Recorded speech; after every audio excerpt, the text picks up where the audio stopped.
Sunday, everybody, and it is a happy Sunday because the Golden State Warriors beat the Mavericks 109-100. Can you say 3-0, ladies and gentlemen? Because that is where we sit in the Western Conference Finals of the NBA playoffs.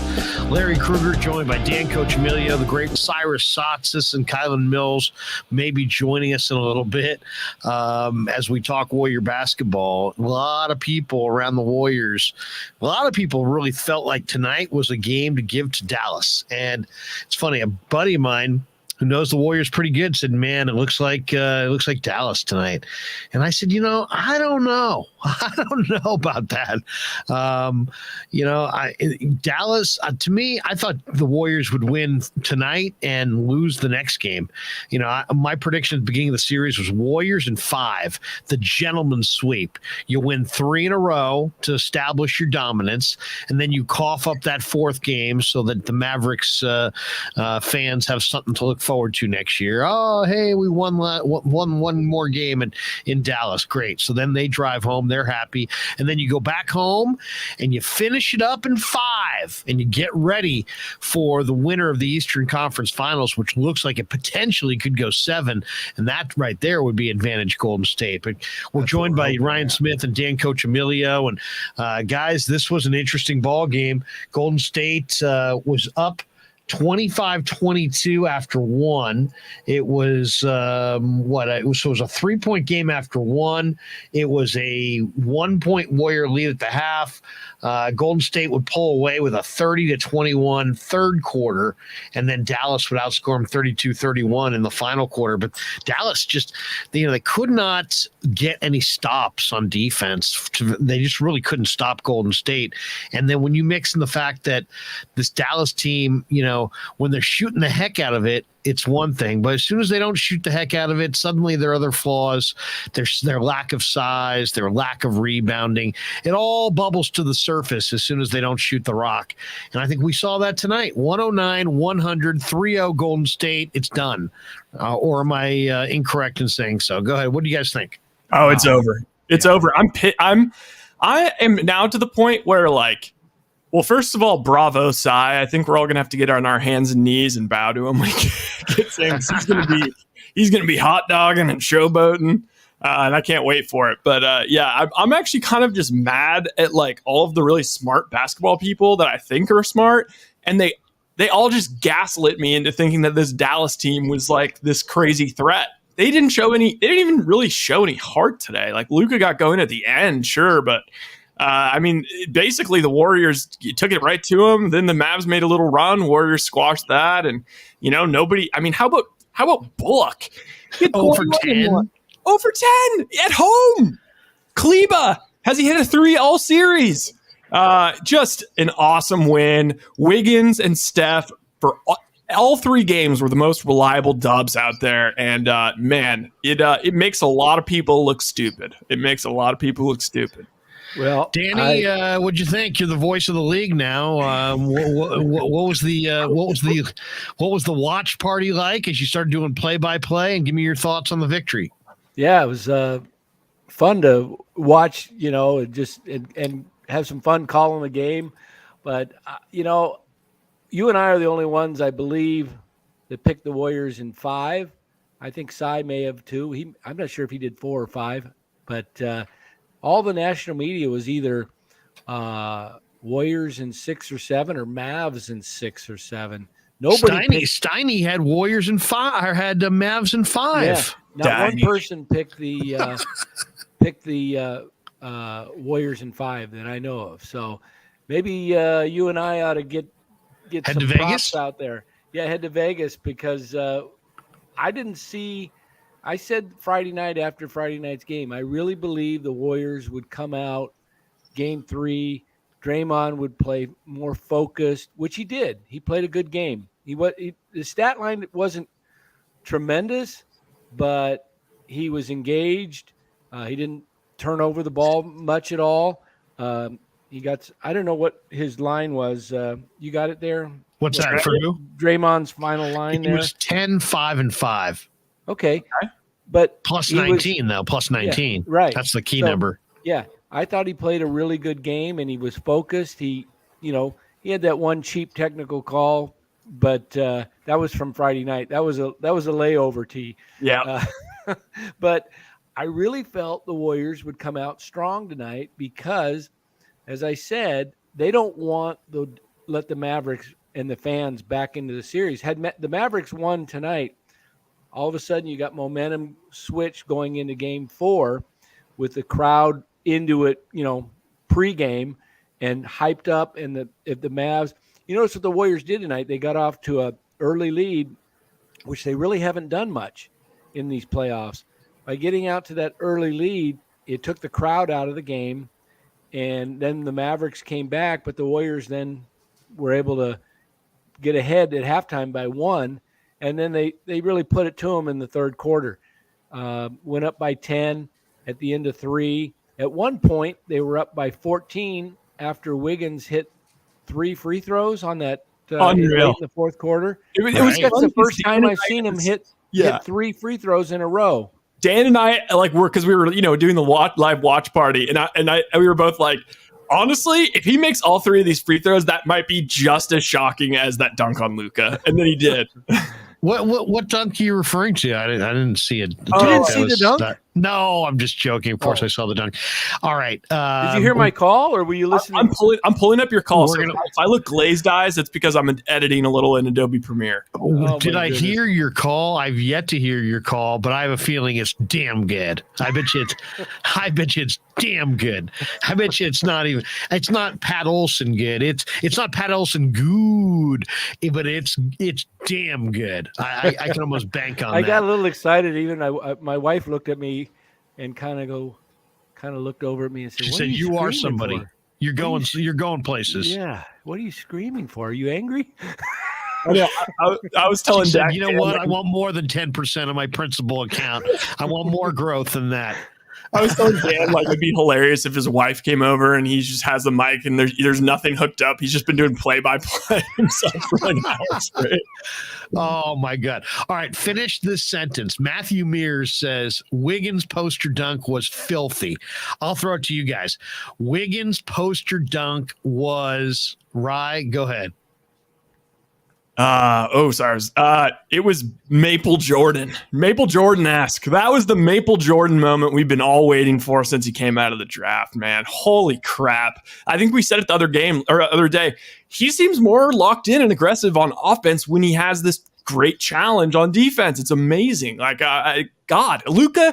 Okay, the pundits are going to be like, oh, Luka had 40 and he had no help. Luka was a game high minus 19 tonight. Luka he was not great out there tonight. No. By the way, where's the one in here that I wanted to get to? Somebody was giving, here we go. Herbal Heads says, congrats on the growth of the channel, Larry. Keep up keep the quality content coming. Herbal Heads, we will. You can bank on that.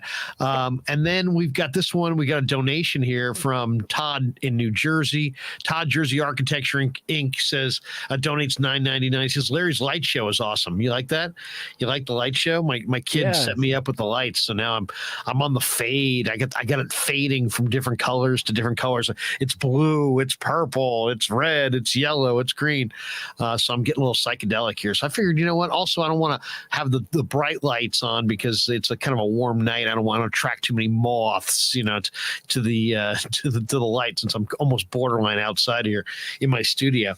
But what a game! What a jam from Wiggins, man. That one, I was going to say, guys, Wiggins' jam was Baron Davis, Andre Kirilenko-esque. That's what came to mind when I saw that. That was the first thing I said. I said that would have been a foul on Baron Davis. If you were calling this, that realistically would have been a foul on BD. Seriously, I mean, I thought of a couple people there. I thought of BD over Kirilenko. I thought of the great Larry Beal with authority. I thought of Grant Napier with, if you don't like that, you don't like Warrior basketball. That was awesome. And I don't. To me, if I ran the Warriors, man, I would find a way to throw a bounty, of cash towards Wiggins for every jam, because guys, to me, he's a much better player going to the 10. He's a much better player when he attacks the front of the rim with a vengeance. Can he shoot the three? Yeah, but there are other guys on this team that can shoot the three even better. Is he a dagger thrower? Does he hit big threes? Man, not really. So you know what? Put it on the deck and go to the hole. And he's so strong, and his body control is so great, and he's maintained such lean body mass. So he's got like this ability to really get up, even though he's got a lot of mileage on his NBA wheels. But yeah, Todd Jersey Architecture says Wiggins' dunk was Davis-esque. That was incredible. So Alex Breitler says the Mavs spirit has been broken. The Warriors will sweep. The one thing about Golden State is that they are all business at this point. They know what they've got. They've got a team that's got some age. They've got a team that's got some bumps and bruises. They're waiting on GP2 to come back. Otto Porter's got a foot that's obviously pretty bothersome to him, and they need that extra time off. And guys, if they can get this thing done in 4, I think their chances of winning in the finals go way up. If they can get it done in 5, I think that's going to help them as well. Now, if it goes the full boat and they have to stare down the Celtics or the Heat at even strength, so to speak, rest wise, then maybe that series can go any direction. But if they can get some rest at the end of this conference finals series, even 2-3 days, I think that's going to bode well for Golden State to win it all. What do you guys think? Yeah, I agree. I think that Miami, I was pulling for Miami last night just because if Miami won last night, I said the game, it's going to go 7. Because Boston will bounce back tomorrow night. It'll be 2-2. They'll split the 5 and 6, and it's anybody's game in game 7. I don't really care who wins it. I just want to see them go 7. And if the Warriors can finish this in 4, great. If it's maybe 5, but I don't see it going past 5, and that'll give the Warriors a full week of rest, and it's going to be huge for them, especially with Porter. Porter may not be available on Tuesday night. My guess is he won't play Tuesday night just based on the way he was walking, and that they're going to give him rest since there's no sense putting him out there and having him re-aggravate it and not be available for the finals. Yeah, and how about this schedule? The playoffs, I don't know if it was like this in the past, but it's kind of insane. It is every other night, not one break. Even if this Warriors game or Warriors series went 7, it was going to be every other night.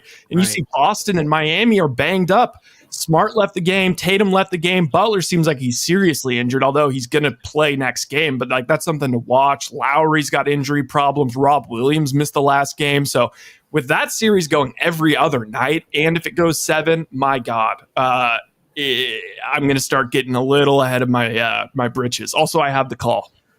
You do have the call? Before we get to the call,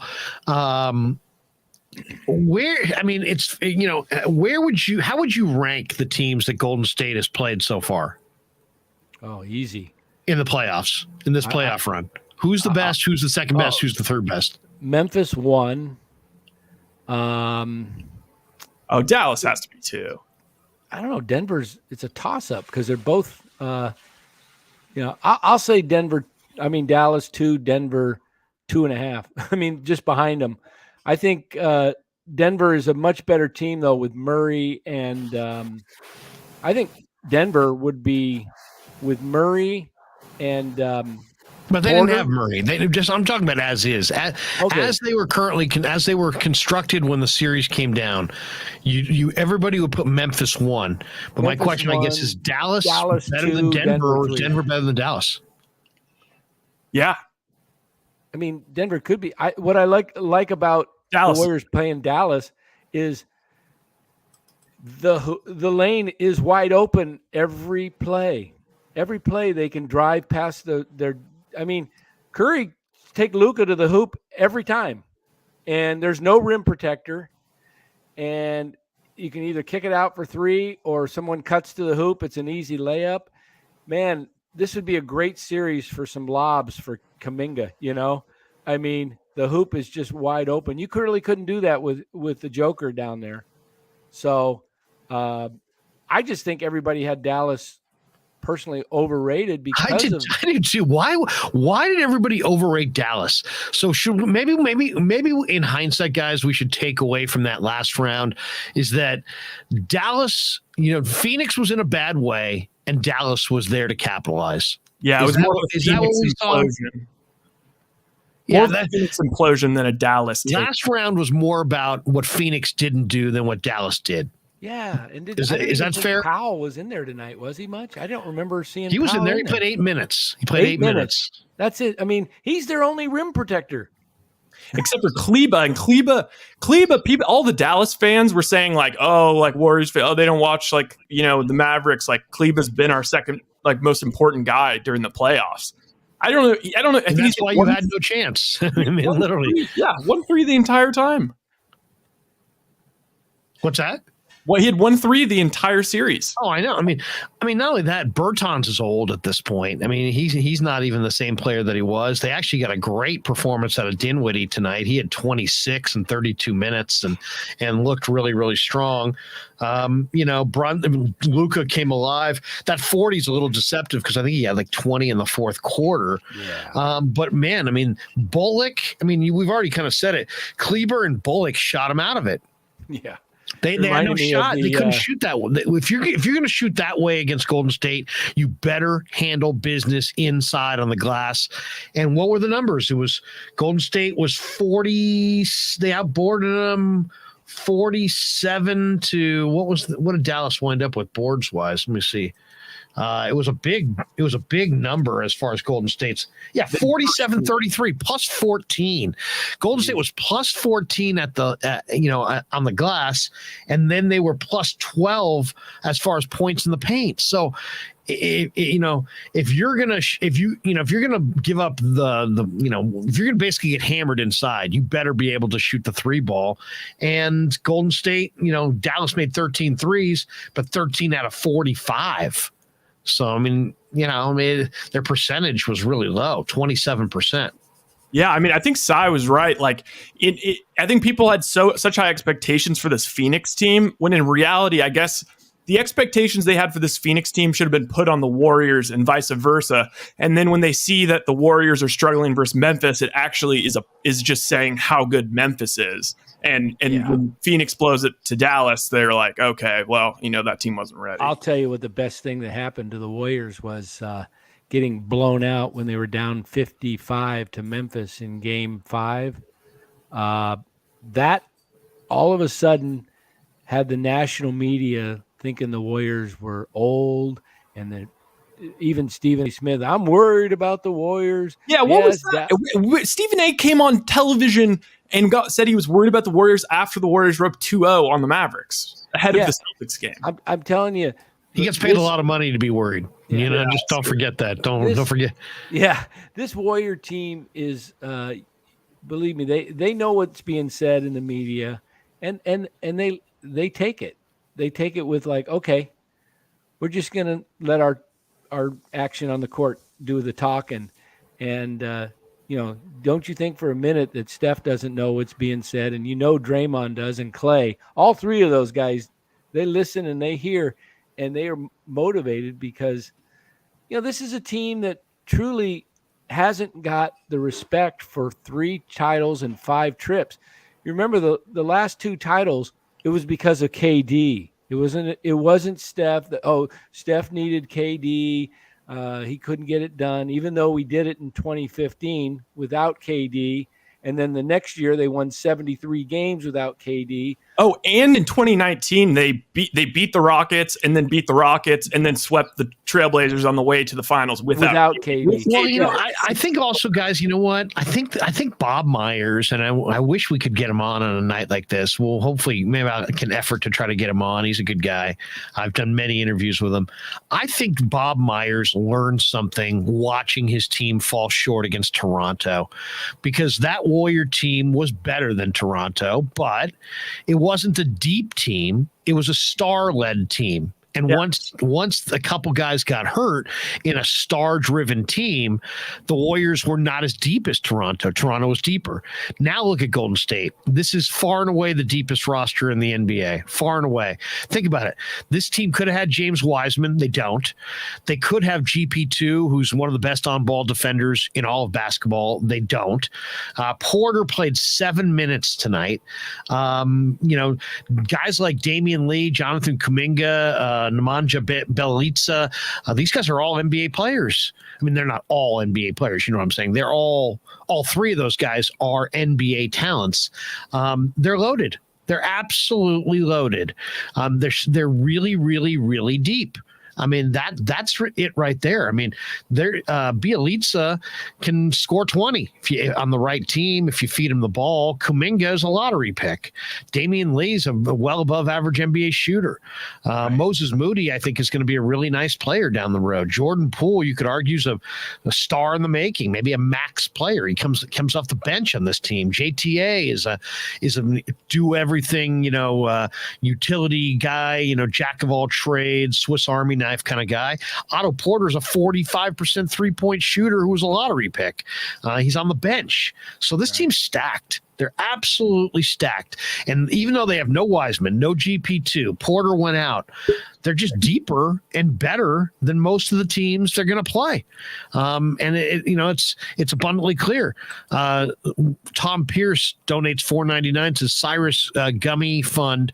I'm sure he's running low. And on that note, we welcome in the man who is the czar of all that is Locked On Golden State Warriors, and that's Cyrus Look at that Soxis. jersey, Ryan. What are you wearing, dude? Oh, I've got the Klay Thompson. Look at that. I love it, dude. Look at that. It. Bravo. City. Sun's out, guns out. Look at that, right? Really, I just didn't have any more laundry. They went tonight. Danny and Ryan went in-game broadcast. We had an in-game show performance, almost like a. You got to hear it. Oh my God! I'm sorry. Yeah. You have to hear. Okay, this so before we get Cy's opinion, Cy, this happened tonight, earlier today, on the Krueg Show channel. The man right north of you, let's say you're Los Angeles, he's more Coach? Like San Francisco. Yeah. The man affectionately known as Coach Emilio, basically produced this little nugget. Okay. So I might be a little bit off because I just edited it while on the broadcast, but I know it's go. It's radio gold. Here we go. Yeah. Oh, how did Cool miss that? No. Wait. Okay. I'm scrolling because I know it was at 6:48. All right. Where? This is not going to be quite like SportsCenter, ladies and gentlemen. This might be. This is kind of like behind the scenes at SportsCenter, how things get cut. Okay. His dunk was to make it 93-83. Oh, we got a lot of comments in there. Line. Okay. Let's hear it. Trying to take it inside in the lane. Bertans, the three, top of the key, no good, in and out. Rebound, Draymond. It's coming. Gives it over to Curry. Curry slows it down, crosses over the half-court line. He's going to drive to the hoop again. He kicks it out to Wiggins. Wiggins drives, goes in for a monster slam! Oh, no, they're calling it an offensive foul. No way. Wait, I haven't seen the dunk yet, but that sounded sick. That was a sick slam, I'm telling you. Wait, what? Was that Coach? I thought that was Dave Fleming and Renteria hit one out in Texas. Yeah. Wow. On! I gotta hear that. That's the Like most shock. that. Review that. That I is gotta so hear that. I gotta shocking. hear that again. Oh, I gotta his hear that arm, one he more did- time. No way. So keep in mind, Dan's doing play-by-play because my It was screen very is like. subdued at the front end of that, and then just he gets up several octaves. So my stream was fully like 30 seconds behind Dan, so like I gave a fake reaction, but like here we go. All right, let's hear it. Wait, I haven't seen the dunk yet, but Oh. that sounded sick. Goes in for a monster slam. Trying to take it inside in the lane. Bertans, a three. Top of the key. No good. In and out. Rebound. Draymond. Gives it over to Curry. Curry slows it down. Crosses over the half-court line. He's going to drive to the hoop again. He kicks it out to Wiggins. Wiggins drives. Goes in for a monster slam! Oh, no, they're calling an offensive foul. Oh, that is gold. That is good. That was good, man. That is awesome. That Great is call. awesome. Dan Coach That was Emilio, awesome. ladies and gentlemen. Oh, that is the monster slam. No, punch. I like that. Oh, that was epic. All right. On that note, we welcome in the czar of all things Locked On Warriors, the man himself, Cy Sotzis. How are you gentlemen Cy, doing? what'd you think? I got one depressing thing to drop first off. I got depressing. I don't know. I got a company video party at the house, so I can only stick around for a few minutes. Okay. Things are a little tense here. In case that went over everyone's head, think about COVID, company, video. So the wife's stricken. I might have it. Oh, really? What are you gonna do, man? It's okay. It's going okay. around I'm like vaccinated. crazy now. I'm vaccinated. Hopefully we'll be okay. We all are. But with that said, dude, my thoughts. One, Andrew Wiggins is everything that's ever been said about the long-term plans of his, and I don't even understand why his long-term plans are discussed routinely this postseason, because it bears absolutely no relevancy, but people love talking about his contract and his long-term plans with the team.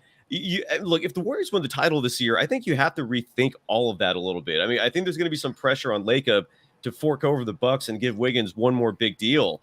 I think I'm a little concerned about Otto Porter Jr. That soreness to the foot is to the one that he's had the surgeries on. Kerr did say that he's a little concerned about that. I'm looking at your comments. Jackson J said, what does Rick Barry think now? Rick Barry changed his tune a while ago. He's now confident in this Warriors team. But dude, I mean, Stephen Curry, I think is really on track. I mean, the only part of his resume that has a slight absence, a little glaring spot that's missing is that Finals MVP. The Warriors are 5 wins away from their 4th world title in 8 years, and Stephen Curry is clearly the favorite to get that Finals MVP right now. It's crazy. I feel like everything's falling in place for him. This is the feeling that you've always had in all their championship years. It's unsettling. It's almost like if it's too good to be true, right? I feel you. But again, the Otto Porter Jr. thing, that injury is a little serious.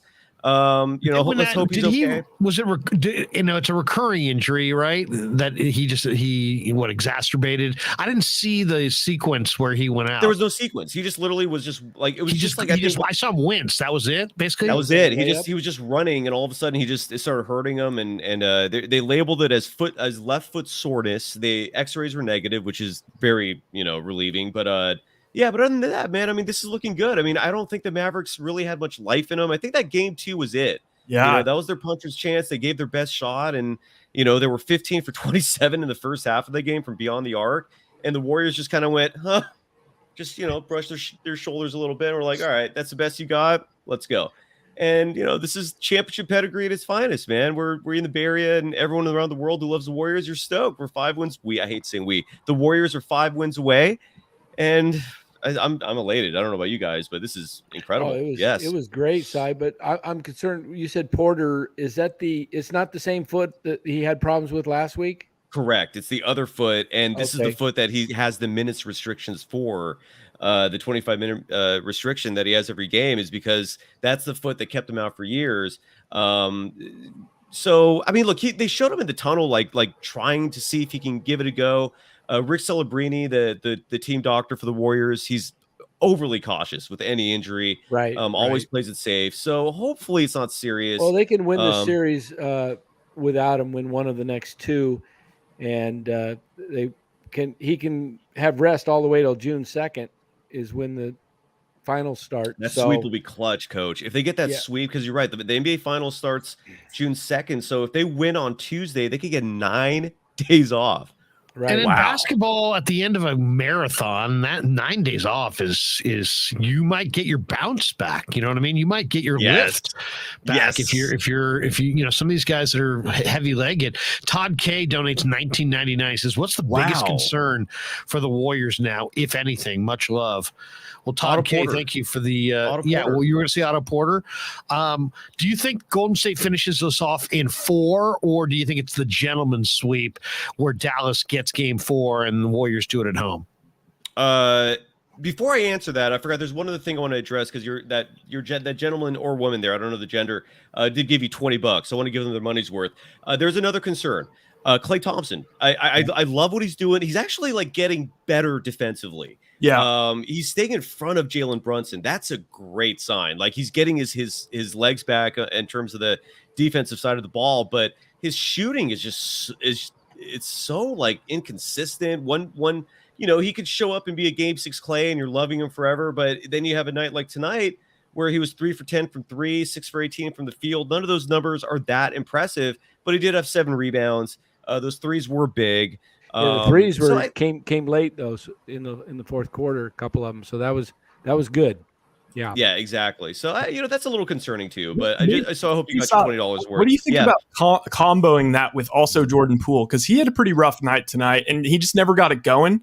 And I think it's kind of that it's shocking to say, but the 3 most consistent players, best players, maybe you could say, for these 3 games were Stephen Curry, Andrew Wiggins, and Kevon Looney. Dude, no argument here. Yeah. How amazing is Kevon Looney's emergence? I mean, he's a guy that Joe Lakers better be opening up that checkbook if the Warriors win these 5 remaining games they need to win, because you can't break up this championship group. This is a special squad.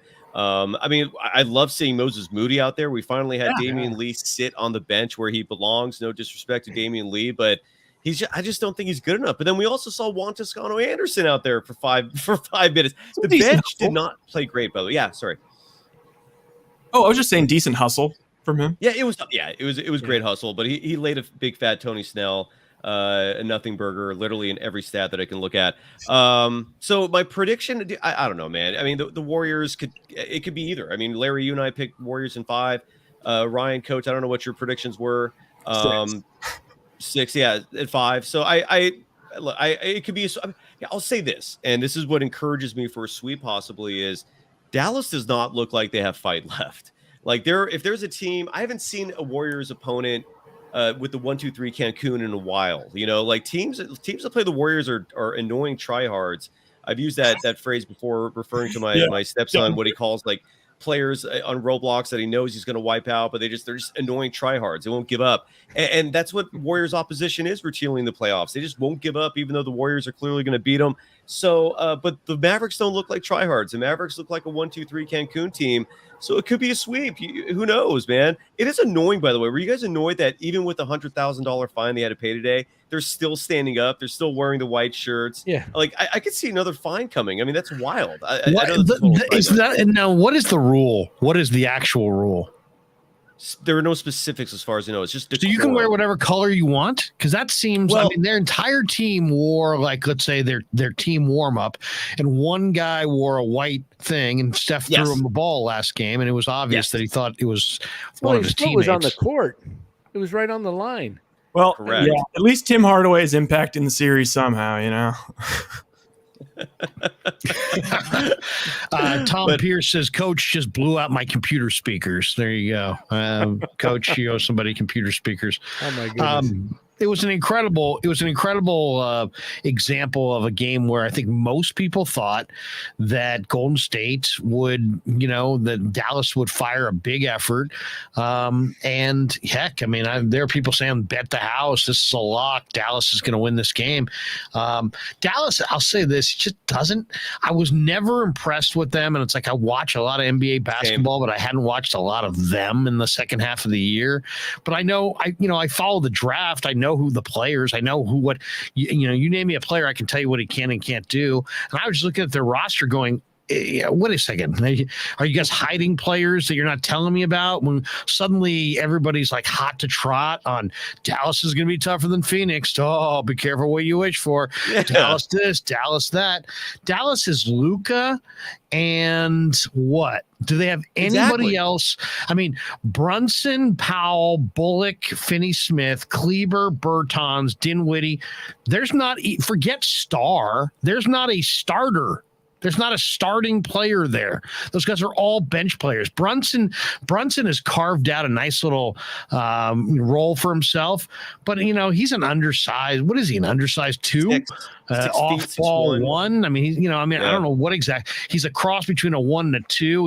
He's got the game of a 2, but he's got the size of a 1. He doesn't. Larry, what's going on with you, man? What's this light show there, dude? Are you at a club? Are you on MDMA? Like, are you I'm going with the lights. I'm going with the colored lights. Do you like it?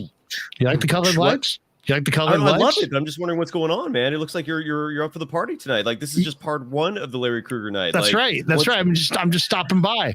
No, it was hot out here in the creek, man. It was a hot night, and I wanted to have the door open, but I didn't want all the moths flying in. So I basically, I took the light down, and I said, you know what, we'll just go with the colored lights. We'll tone it down. You got the moth phobia. Those nasty furry credence. I hate them too, man. I've killed moths in the middle of live streams. I mean, I think I seriously, I did it just. That was a monster kill. I've done it before, and I'll do it again. All right, I'll say it again. I'm not afraid to admit that I'm a murderer of moths. Hey, Cy, just because I know you're championing Warrior fans everywhere, and you're just you're going after the big bad media, picking Dallas and stuff.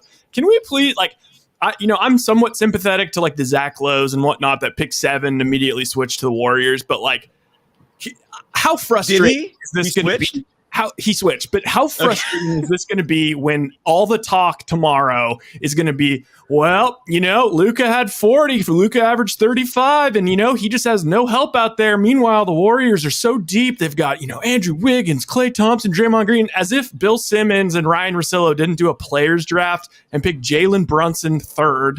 And Dorian Finney-Smith ahead of Klay Thompson, Jordan Poole, and Wiggins.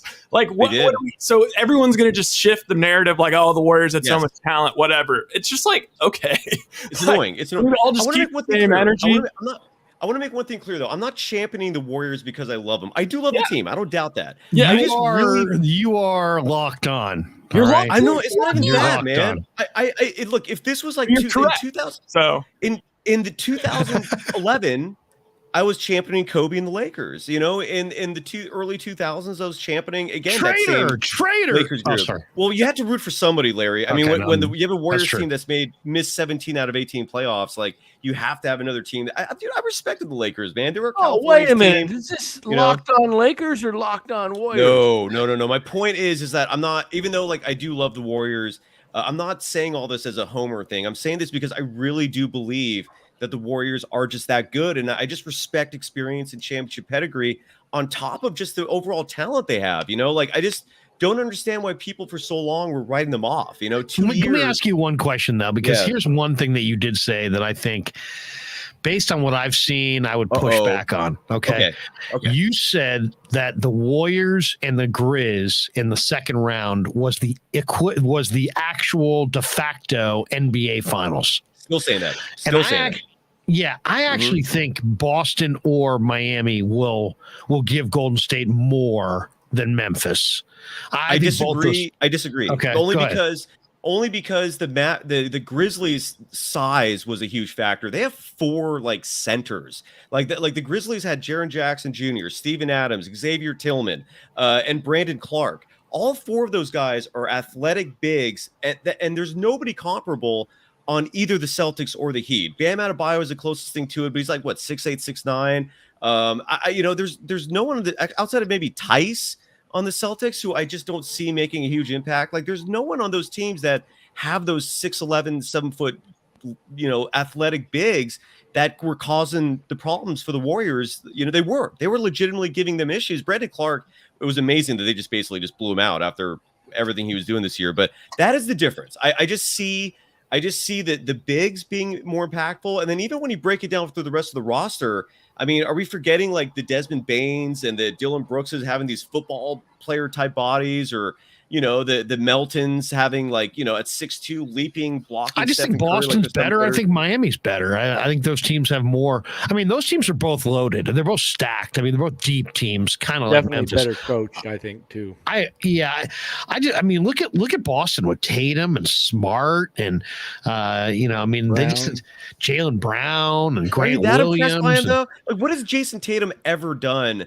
He's never made it to the finals. So if they do make it to the finals, how old is he? Like 20? How old is Jason Tatum? 24. I think he's 24. Yes, I mean, let's give him a little bit of time. Well, I will give. Yeah, I understand the Grizzlies. It's just the Grizzlies were inexperienced as well. Like all these teams were. The Heat had the bubble run, so they have some experience going to the finals, and that's why I think it's really ridiculous they're writing them off in the Eastern Conference Finals, given they're up 2-1 right now. I mean.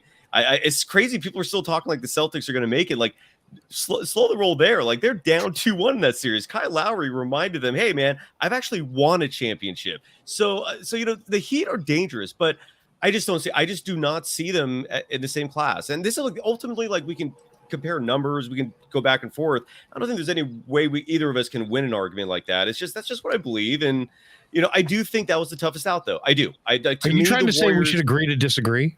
Yes. Exactly.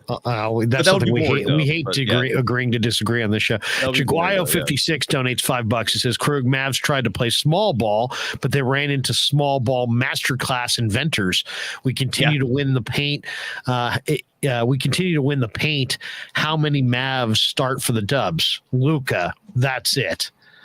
There's no doubt about that, right? I mean, people are brawling in your comment section. By the way, there's like all this animosity and people. Hey, you know what? They say a team is like its coach, a chat is like its chat leader. And I think they look at me as the chat leader, and there's a lot of bad attitudes in there. Right? There's a lot of certainly will not agree to disagree. There's a lot of people with good intentions but bad attitudes. All right, overall, and they're just not. They're showing up unruly, and you know what? God bless those people. Those are my people. Todd K donates. He says, "Wow, that's funny you said that because Todd K has donated $9.99. Why? Wow, who are you guys rooting for?" Does he makes it sound like you guys maybe we're not rooting for the Warriors? I'm rooting for the Warriors. I mean, I don't know who you got. I mean, I'm pretty sure that Sai's locked on. Danny's got that hat, that Warrior hat and shirt. It's locked on. Rye over here is looks like he just played half court in Santa Cruz. So he's ready to roll. I think we're pretty much well established that we're a Warrior group here. And if there was a Maverick among us, we'd kick him out. We'd kick him out right now. Sai, do you have like we keep asking the question, like, who would you prefer to have, Celtics or Boston? Or I'm sorry, Celtics or Heat? And at this point, I'm now like, I don't care. Like, I just want it to go. I want Heat. I want Heat. No, I want the Heat. I want the Heat too. But like, how you can't handle the Heat. You can't handle the Heat. Also, I'm glad we don't have a Heat versus Suns. There would have been so many bad like dad jokes and stuff. Sai, how about the fact that the games are every other day, even all the way up to a game 7, and Heat players and Celtics players are dropping like flies? At this point, I'm just rooting for game 7. Yes, totally. Absolutely. I mean, I don't know what the calendar is. I heard something weird that there is actually like in the Western Conference Finals, it's every other day, no matter what. But I think in the Eastern Conference Finals, they have one extra day in there.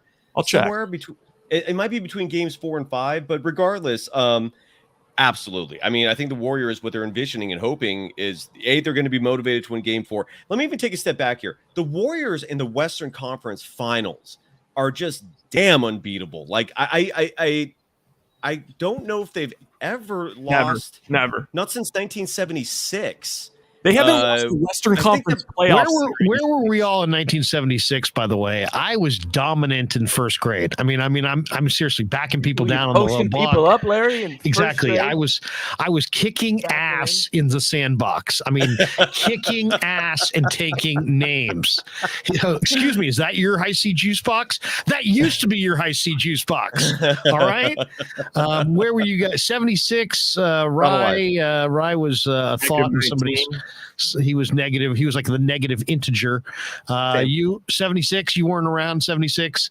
Dan Cochimilio was firmly established by 76. Probably investing successfully in 76. Right. 8th grade, Loma Vista. Dragon. Danny, did you have like an investment internship in 8th grade where you're like taking kids' money? You really should not get a Coke here. Let me take that and I'll invest it for you. No, but I was I did that in 4th grade. I blocked off the walkway to the neighborhood from the school. I didn't let people pass unless they gave me money. And principal followed me home and, man, look at that! Look at that! I was put in cuffs and everything, No, they had to actually keep me in the principal's office until everybody had a chance to get home safely, and then they let me go. Mr. and Mrs. Cochimilio, we have your son here. He's either really unruly or maybe a great entrepreneur. We haven't decided which. Can you come down and pick him up? GTC Reels donates $5. Great win tonight, but remember, a lot of us are from the old school Warriors where pessimism was the norm. Ryan, you got a jersey on. Nobody cares.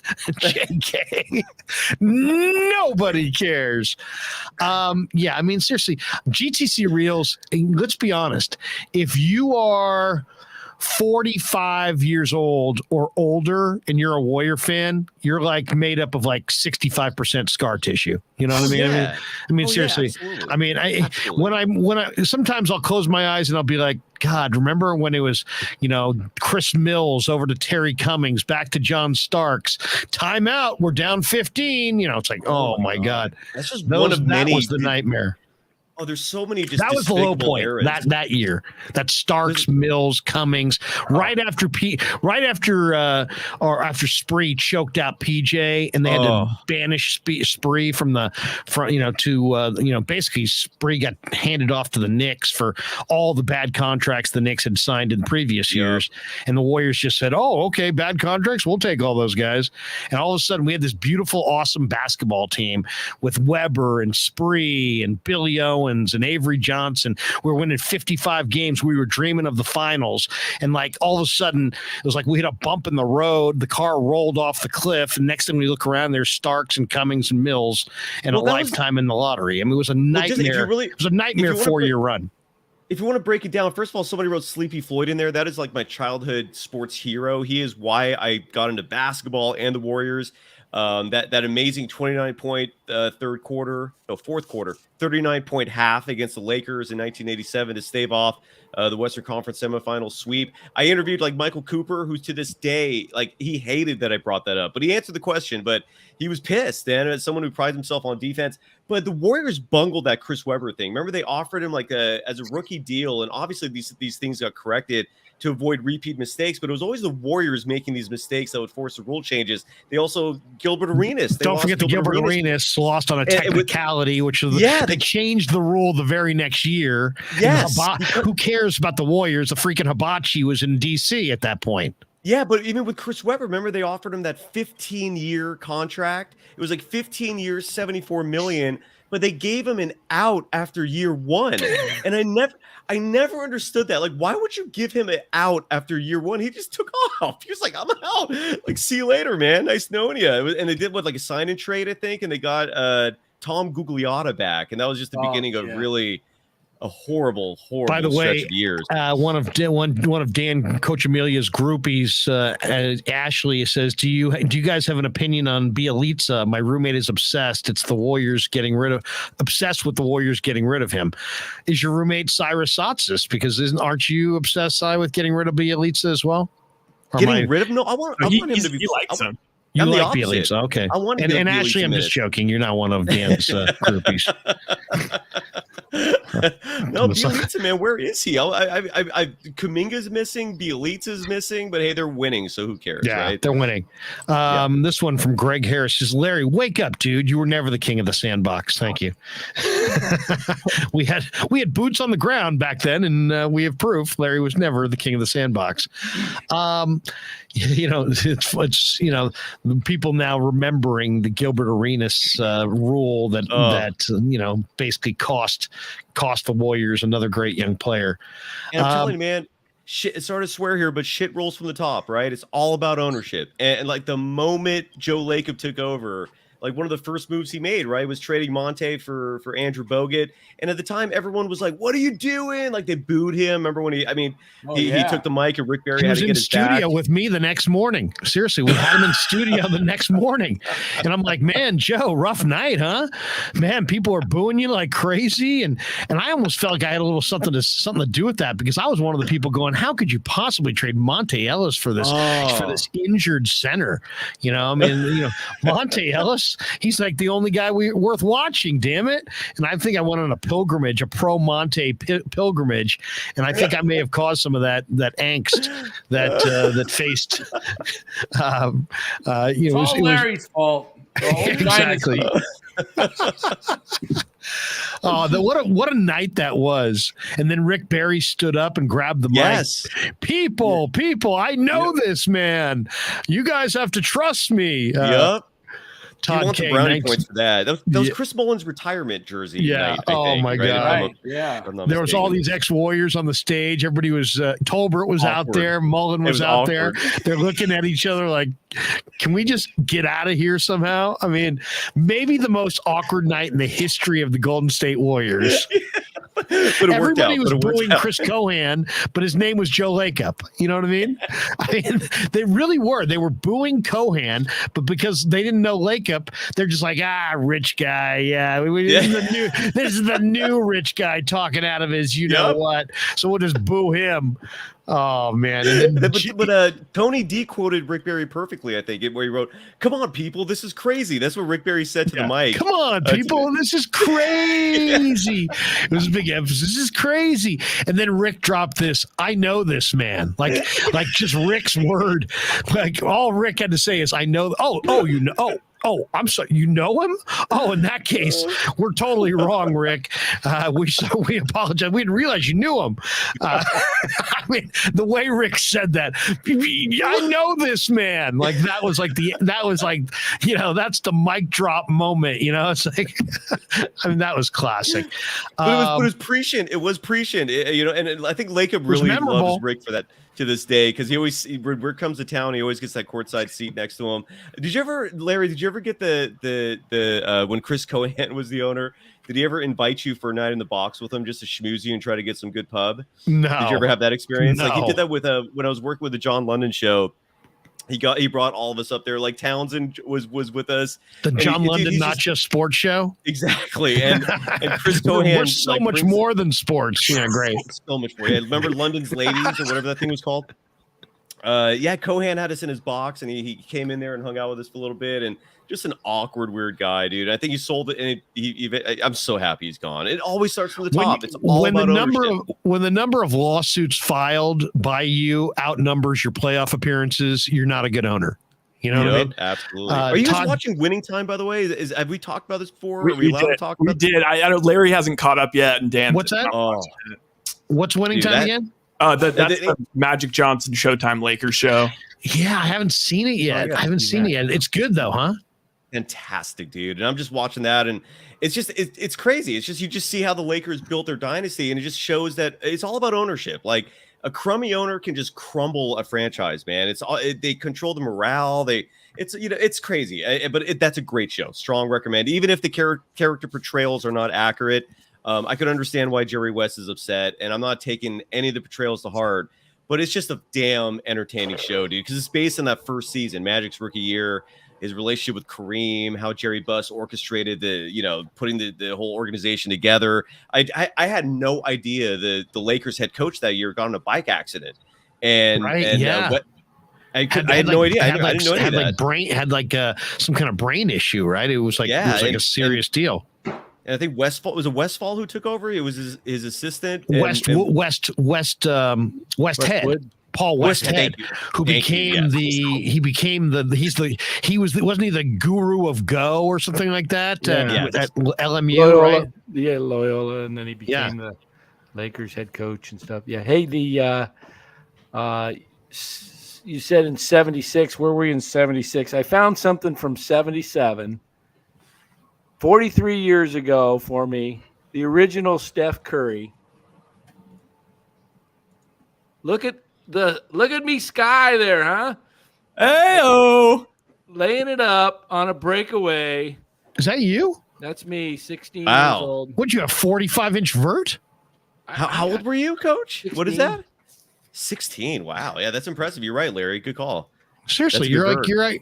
Either that's the smallest referee in the history of man, or you've got ridiculous hops. You're like the Dominique Wilkins of. You can see, Fellas, I'm I off the do have ground to a run. I little hate bit. to do this, dude. Look I got at to that. run That's just because I got the You're going company to walk video away from a situation at home. show that has a guy with 45-inch vert that now is an I investment know, guy. I know. If company video wasn't rampant in the This house, guy can fellas, reverse jam and come up with an annuity, and you're leaving that. I have to. I'm sorry, guys. Come on, I'm man. sorry, All right. guys. I'll see you in Si- 2 days. So I will see you in a couple days. Yeah, and hopefully the house will be health. We'll see how. I might be like totally sick in 2 days. We'll see. I'll be your. I just muted him for a second. I muted you just to show people that I have that power over you.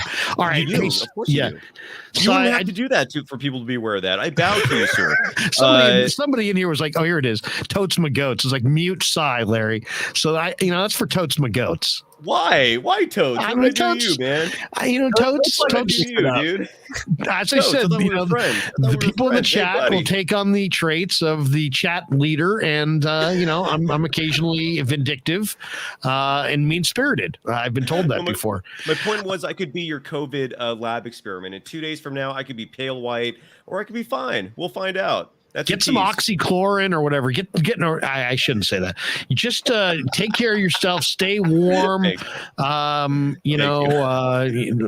Flatten the curve. I don't know. Wear a mask. Do what you got to do. All right. Vitamin Hey, C. There we go. Si, Yeah, hope you we hope you're still with us for the next game, and hope everybody in your household is safe and healthy. Thank you. Go Warriors. Big win tonight, 3-0. Series is done, right, Si? Series is done. There'll be no epic comeback. No, but I don't know if it's going to be 4 or 5. Let's hope when we meet again, the Warriors, we can talk about the finals. Let's hope for that. That's what Okay. I'm looking It's forward not to. it's not au revoir. It's until we meet again. There you go. Yeah, exactly. All right, Si. Be Love well, you guys. man. There you go. Si Satsis, the czar of all things Locked On Warriors. All right, Todd K donates $19.99. He says, nobody cares. Shout out G-Rad. We got to do that. Anytime G-Rad gets a mention in the chat, we got to go to that right away. All right, guys. What did Si add to the discussion? Todd K. Where's that one? I didn't even see that one. Yeah, I saw it. Did you just put that up? Yeah. Well, both of you, shut up! Just shut up! That's one of my favorite moments. I was arguing with Kate Scott, and Gary just jumps in. He's like, shut up, both of you, shut up. I'm not going to lose my credential to go to the Giants game because you two can't get along, blah, blah. Oh, it was vintage. Check it out on YouTube. Blair, a lot of Both of people you, are shut calling up. you out for maybe some psychological. They're like, after you pulled the mute, a lot of people were like, Larry's the king of this sandbox. Sandbox Larry. Yeah, exactly. Yeah, seriously. He added a always a little bit of confirmation to what we were feeling, and he's been pretty right on in these playoffs. He has, man. He's been serving up that Kool-Aid, and I've been scared to drink it, but I think I might I just chugged a whole bunch of it. Si occasionally looks high as a kite, but it doesn't mean his takes are wrong. You know what I mean? Yeah. Just because, and then that sends a message. Just because you're baked doesn't mean that you don't occasionally add something to the conversation. There's a rhyme in there somewhere. We're getting some Giants comments in the chat. Oh God, Seeing quite a bit of Giants. Nick J says Giants looking very 81 and 81-ish right now. I know. Chris Montgomery, Giants look terrible. Yeah, somebody said something about J Hutch facts. I'm done with the 2022 Joey Bart experiment. That's Nick J again. People are really turning on the Giants too. I mean, hey, it's they won 107 games last year. My goodness, folks. I thought 107 games. I thought they would lose the series. I didn't think they'd get swept. I saw they San played the Diego entire play well. series, Danny, from behind. Yeah, and they just they had a shot Friday night when we were on the air live, and Will Flores tied it up, and then La Stella came up and struck out, and that was That was it. But are we kind of moving over to the Giants, or are we still on the Warriors? Well, we can do both. We can do both. Yeah. If people want to talk Warriors, we can talk Warriors. If people want to switch gears and talk about the Giants crash and burn weekend, we can do that. I put out a tweet right at the end of the Giants game. My tweet said, I so badly want to do a Giants postgame Krueg show right now, but I'll hold off until after the Warriors tonight. The Giants looked outclassed by the Padres in every way in the series. I added the every way just for you guys. Did the Dubon bunt fire up the Padres? What moves need to be made? We will discuss all of it later on the Krueg show, and that later is right now. So, I'll tell you where I'm a little fired up right now. Yeah, what do you got? Is the Giants traded Mauricio Dubon for Michael Papierski, and to get Papierski on the roster, they had to DFA Luke Williams. So now they, in essence, unless nobody picks up Williams and they can re-sign him to the minor league contract, they lost Williams and Dubon for a 200 career hitter who looked pathetic in his 3 plate appearances. So I think he struck out every time he's been up. He's been up 3 times, and he struck out 3 times. He struck out today, and he struck out twice. He's a 210 minor league hitter. Yeah, exactly. What? 210. I trust Farhan, and he's, but he's not. He's human, and everybody can make some bad deals. I just wonder what the reasoning was behind this, because to me, you could have released. You could have just put somebody down for a little bit on the IL. That was. But none of these, they probably feel, Danny, that he can clear waivers and they can probably just outright him to AAA, and that they're going to maintain their inventory and blah, blah, blah. Sure, that's why they released him instead of somebody like a Kai Tom or the other guy they just got. What's the guy's name? Spencer or whatever. I can't even think. I'm not looking at the roster here. Are you talking about Papierski? No, the other guy. They signed some outfielder. Put him on the 40. Padlo? Let me. Talking about Padlo? They recalled Padlo. He came up today. Yeah, right. I'm fine with him. He looks like a player to me. Larry, I've got a very depressing question that I jokingly gave to Danny during the video, because we were talking about Papierski just going over and just strikeouts, and Bart clearly just 3 games in a row. You might as well not even be a batter up there. Joey Bart, since we debated it last week, is 0 for 15 with 14 strikeouts. His last hit was a home run off of Pujols. I mean, it's just he is not necessarily he didn't hear our debate and say, that's it, I'm turning it on. It was no. He did hit the ball hard though today at center field. His one contact he made, he was 0 for 3 with 2 strikeouts, and he's what is his percentage? 54, 55? What is he striking out at? He's striking out over 45% of the time. It's over 50, isn't it? I thought it was 45 last I checked. Okay, so Larry, anyway, $1.62. Let's say that the Giants, the next 3-game series was the playoffs. Would you rather have Joey Bart catch and hit every single one of those games in the 9-hole, or have Joey Bart catch and have Madison Bumgarner hit in all 3 of those games? I'd rather catch Casali. I know, but I'm just saying, in the hypothetical, would you rather have Bart or Bumgarner hit?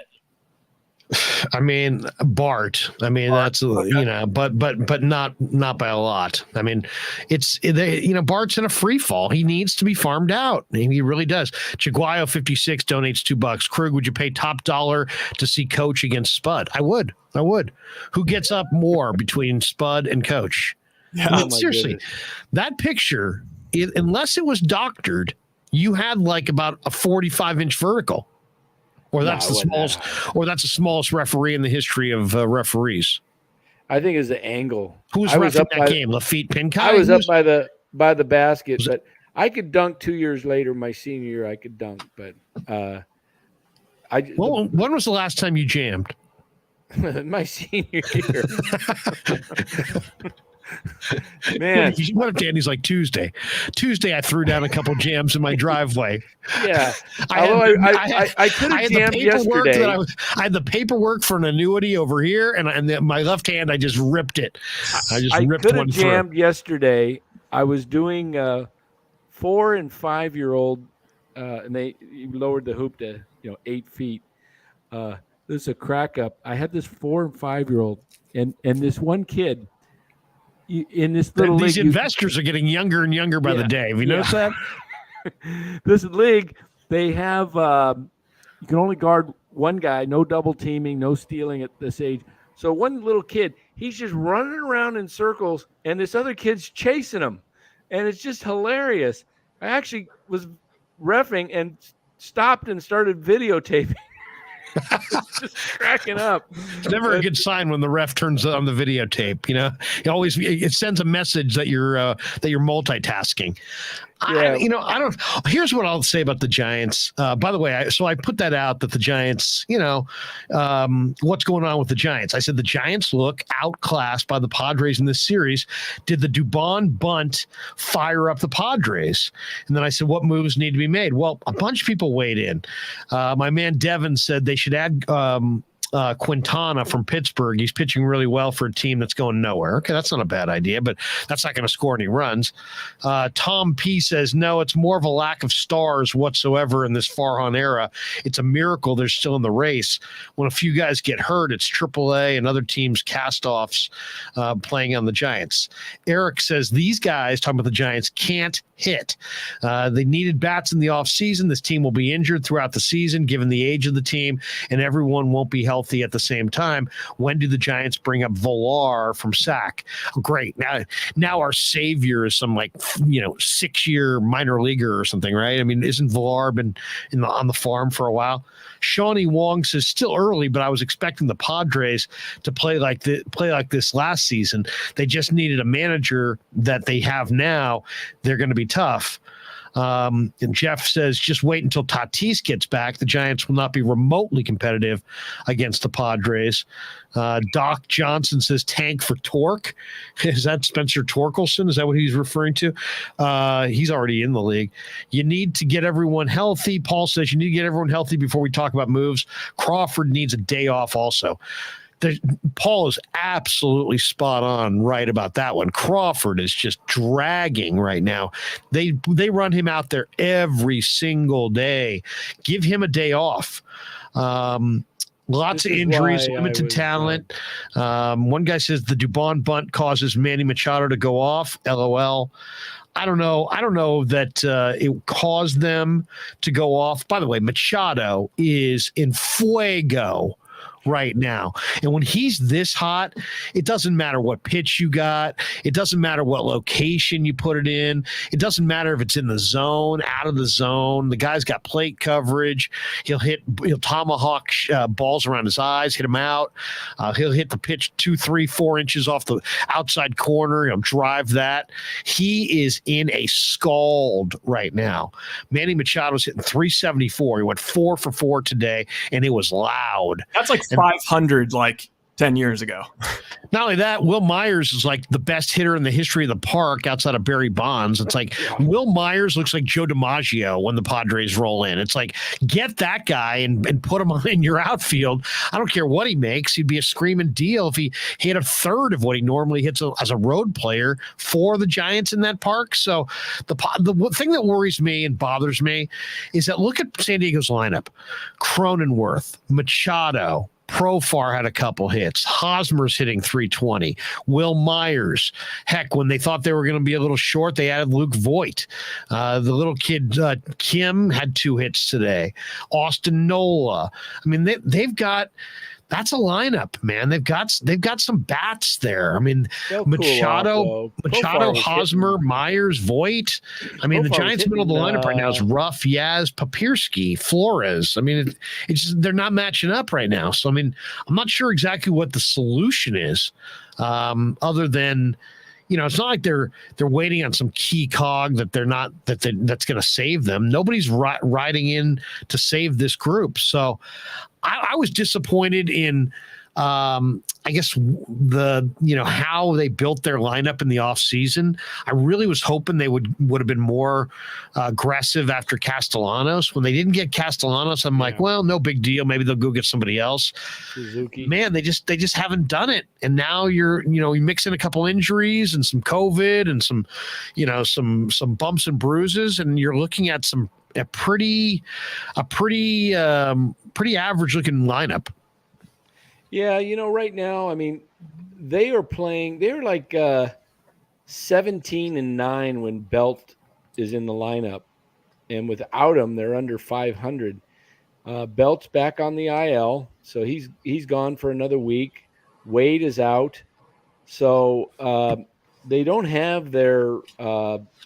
They started winning when Wade and Belt, those guys came back. They won 4 or 5 in a row, 6 in a row. Didn't they win as many as 6 in a row recently?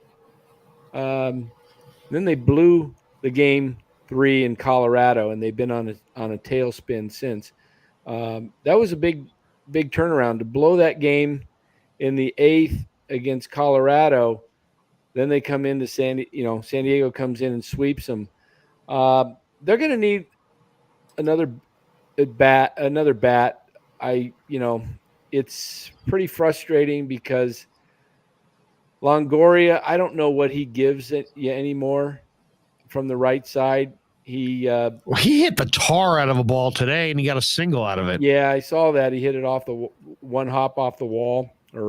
That was like 3 feet off. If I hit the wall on a fly, it was hit the wall. It looked like it was going to go through the wall. Yeah, that was. But he only got a single. Yeah, I just they're a better team when they have all their guys and they can platoon in the middle of the game. They could pinch hit, but when they're putting guys out there, Casale's out now with a concussion, so hopefully he'll be back in 4 or 5 days. And but I don't get it with this left-handed journeyman catcher who didn't hit for a lick in the minors. They went from the worst catchers in all of baseball to the best catcher in all of baseball, back to the worst catchers in all of baseball. Yeah. I mean, seriously. 3 years ago, it's Heineman and who was the other guy they had back there? It was just Trump. Bart in 2020. No, they had Trump and Heineman, and they had a third guy. Then last year, they had Buster. And look at the difference. And now this year, you've got Bart hitting 162 and Casale off to a slow start. So Casale's what's he hitting now, though? Isn't he over 250 or? Yeah, he's hotter, but now he's hurt. Yeah, right now he's took hurt. A shot off the mask Friday night. Do you guys think to pop up later that game? I mean, Chris Montgomery says, "Yeah, lifeless." Right, and anonymous is trust. He's talking about trusting Farhan. When should it change to what is Farhan doing? And is that harsh? Farhan is smart. I also believe he plays with the roster like fantasy baseball. I mean, he's a smart guy and he's a competitive guy, and he led the team to 107 wins last year. So I would say we all need to pump the brakes a little bit and give this guy, 3-4 weeks to kind of figure this thing out and see if he can maneuver his way into a better 25-man roster. Right now, I'll admit it doesn't look good on paper. Yeah, they're only 25% of the way in. Today was their 40th game. They're 22-18. So they're doing it with a lot of injuries. I know everybody has injuries. I mean, the Mets are coming to town, and we're going to miss Scherzer because he was scheduled to pitch this week against the Giants, and then he's out for a while, and DeGrom's out.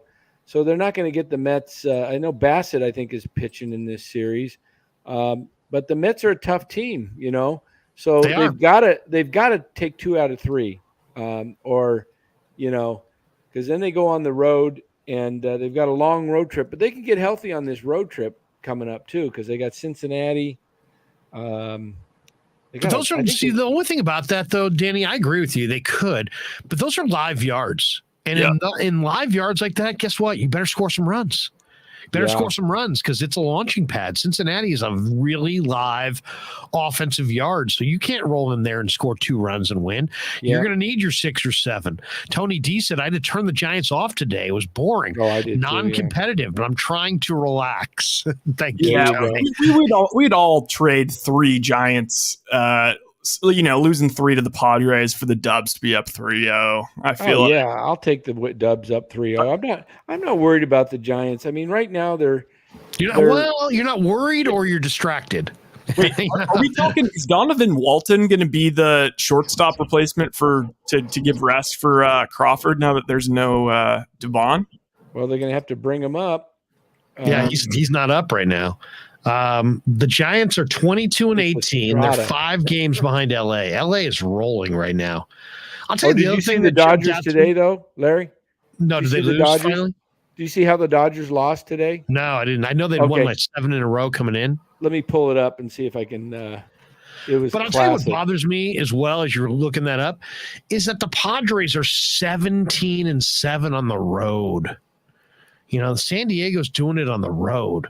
That's the part that's so discouraging. Donovan says, Larry, do you want Soto or Judge? Ryan and I kind of batted this around the other day. Yes. How about maybe the answer would be yes. I do want Soto or Judge. I guess I said I'd rather have Judge. I mean, in reality, what I'm really saying when I say I'd rather have Judge is I'd rather not trade Kyle Harrison and all those prospects if I don't have to. And I would like Judge, just this monster right-handed presence, who I think also would sell tickets. And I think and then I think it might be important to him to play on the West Coast for a team that he grew up rooting for. So there's that. But I mean, there's no comparison between the two. Judge is 30 and has had injuries, and is going to make a boatload of cash. Soto's money is still reasonable. He's 23. He's going to be great for, I would say, another decade. So Soto is probably the smarter play. But you better pick the right prospects. I mean, I don't care if you trade for Juan Soto and you trade 3 prospects and one of them becomes an all-star. I'll live with it. But you don't want to trade 3 all-stars. You know what I'm saying? You don't want to trade Kyle Harrison and Marco Luciano and Luis Matos and then have those guys all be all-stars in 3 years wearing different uniforms. If the Giants were in a they gotta go for it right now mode, they absolutely had to go, then I would probably advocate making the trade and crossing my fingers on the prospects. But I don't know that they're in that mode right now. I think they're still kind of in a opportunistic mode. I mean, maybe I'm reading that wrong, guys, but I kind of read the Giants as there's not a lot of pressure to really go for it now, but if there's a great opportunity, you should seize it. So, if you could get Juan Soto, it doesn't seem like all these deals that involve prospects, at the end of the day, the team that trades for the star gets the better deal. It's pretty rare that the team that trades the prospects gets hosed.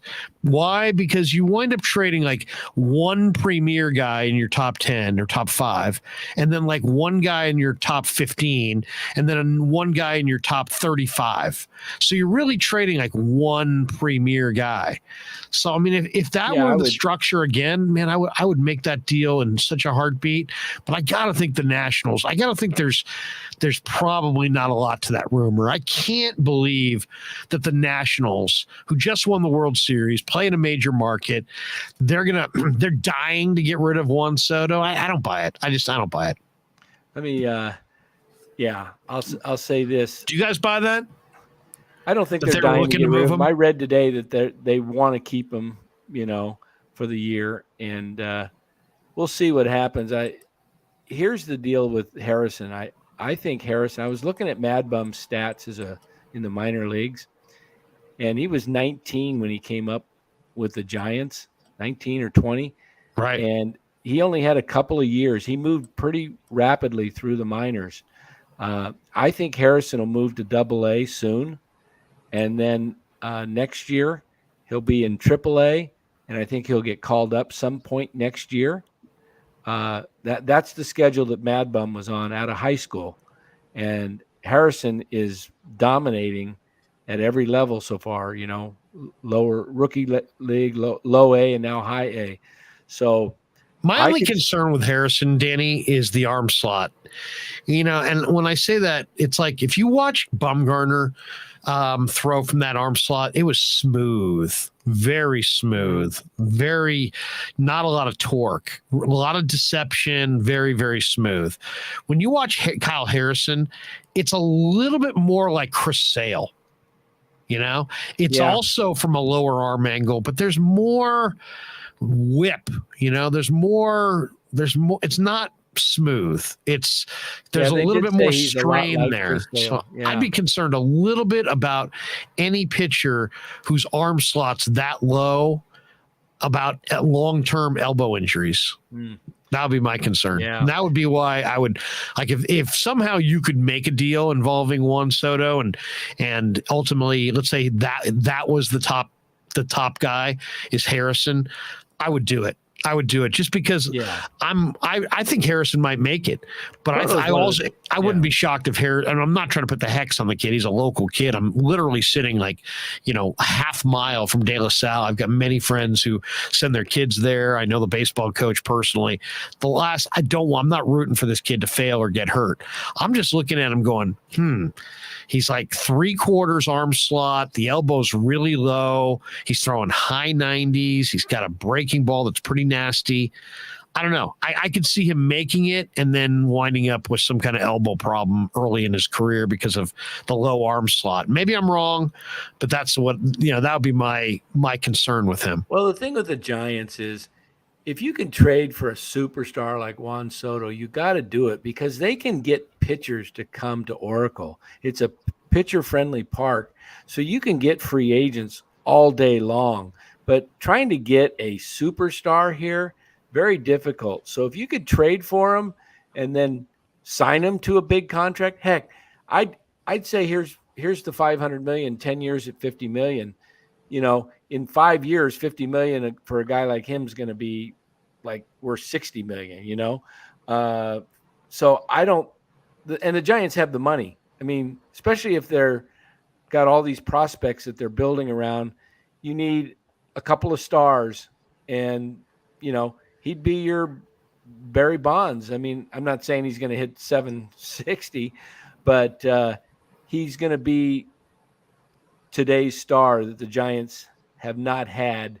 Even Posey was a star, but he wasn't like, the top guy hitter. He was for catching, but he wasn't feared like, Juan Soto guy that can hit. Juan Soto's a natural. He's a natural. Yeah. There's very little to me when you're trading for a position player like that.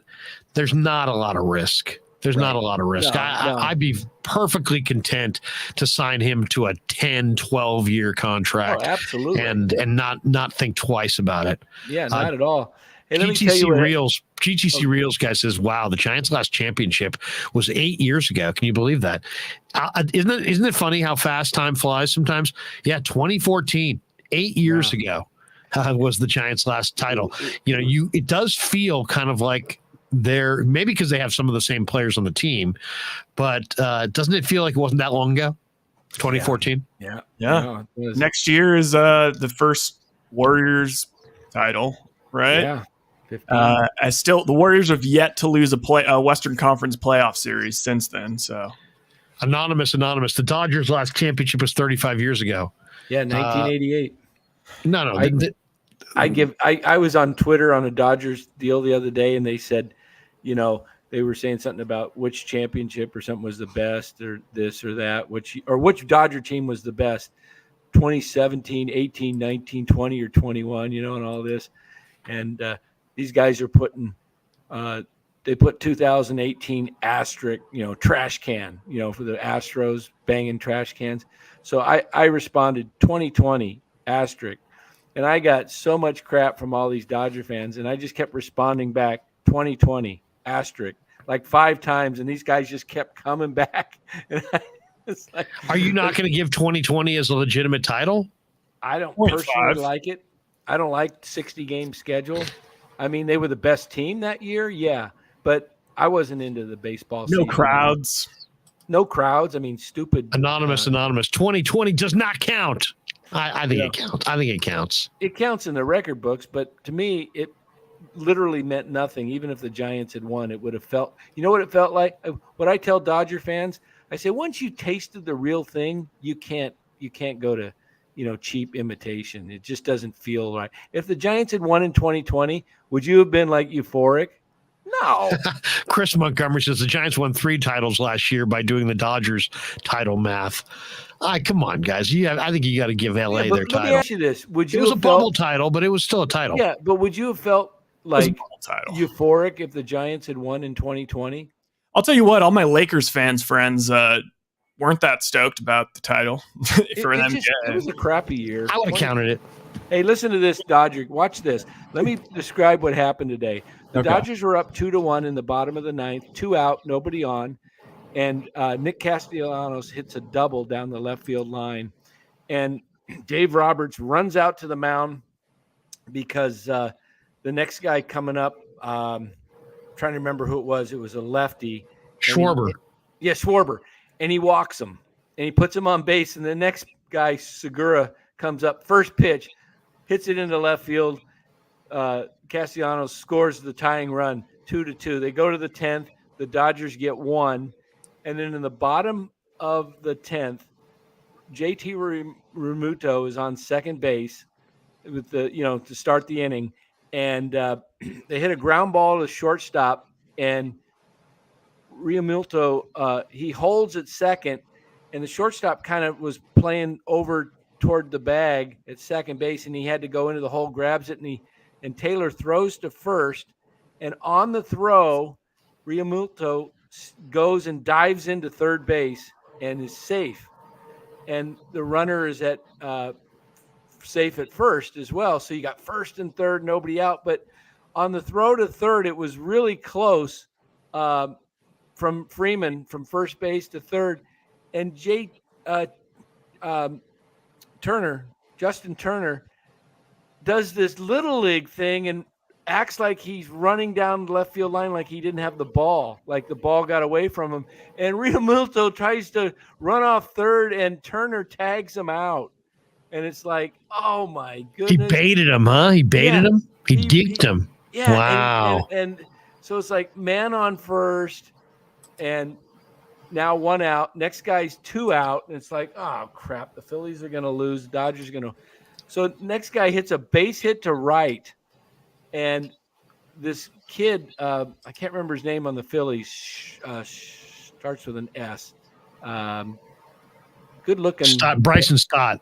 Stott, yeah. He goes By the way, he was a hotshot prospect who was ripping it in the minors, or ripping it in spring training. He's hitting 131. So it's, the Giants aren't the only team with awesome young prospects who are having a hard time breaking through. Sorry, go ahead, Diddy. He tests Mookie Betts' arm, and he barely makes it. He dives into third, safe, and on the throw, the batter that got the hit, I can't even remember who hit it, but he goes into second. Okay, some speedster. All right, so you got second and third, 2 out. Now watch this. Routine ground ball to end the game, and watch what happens on this play. Oh, Danny. Don't do it? Oh, no, it's fine. Oh, okay. Wait, let me start it over. It's on I can do this on MLB? Yeah, it's fine. It's fine. Okay. Ground ball to Muncy at second. Okay. Let me start it. All right. Oh.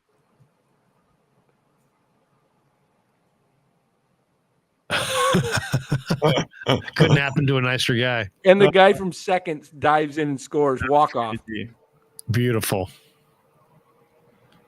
And everybody's wearing their camo hats for God knows what reason. That guy looked like Alex Hansen from second base. Watch how fast he was. He comes flying around third. You're talking about the former Giant Alan Hansen. Yeah. Look at that. He was in there. Yeah, this was a speedster. It's on second base, so they reviewed it. But what a way! I mean, hits a ground ball and go, it's over. And Muncy, first he bobbles it, and I go, all right, tied up. And then all of a sudden, this dude comes flying around third from second base and dives in. And it's amazing though. LA loses the game 4-3. They're 27-13. That's what I told and my yet buddy. Bellinger's hitting 215. Turner's hitting 207. Muncie's hitting 156. They got 3 proven guys in their lineup, all of them hitting under 215. That's scary. That's scary. That means those guys could heat up later and they could take off. My buddy, what do you say we hit some?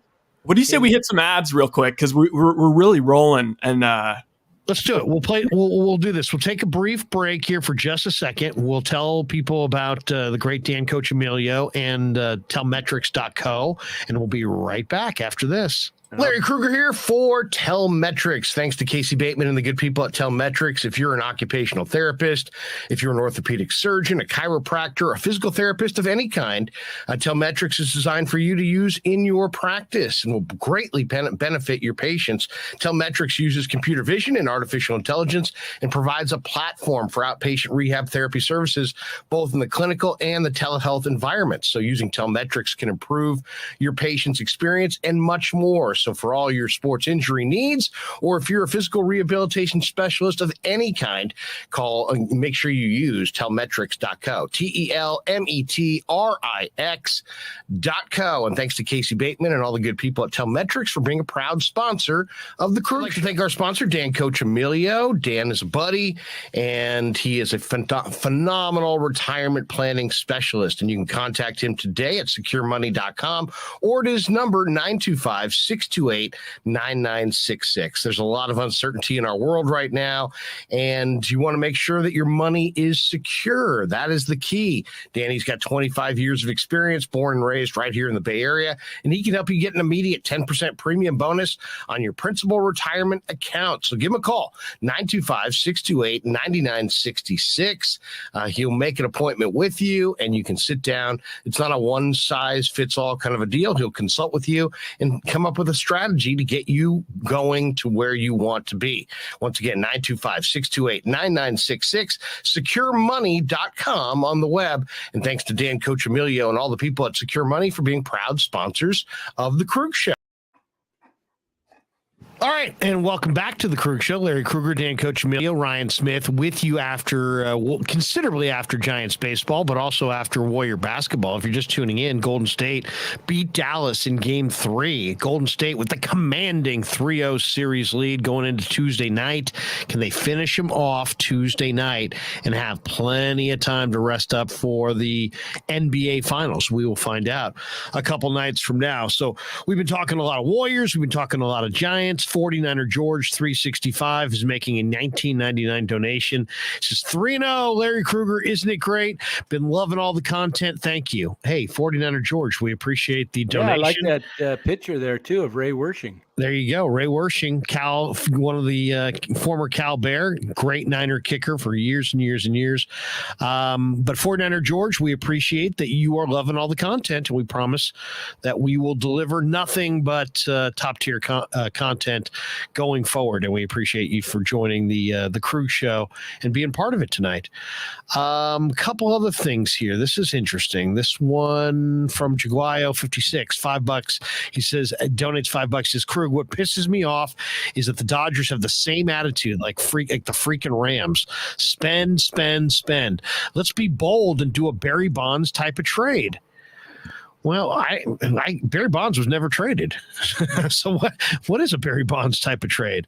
You mean you're saying go get it, go contend for a big time player is what you're saying? Yeah, Bonds was a I hear you. I mean, it is a little frustrating. I mean, the 49ers situation, it's about the cap and how do you want to go about things. Now the Rams did it their way. They went for, let's spend an inordinate amount of our cap on, let's say, the top 5 to 6 players on our roster, and we'll take a chance that we can be healthy enough. And it worked, and it forced them to go pick up that safety out of retirement who wound up playing terrific for them. What's the guy's name? Was he a Cal guy? No, he was, you remember, I forget it. The safety, I forget.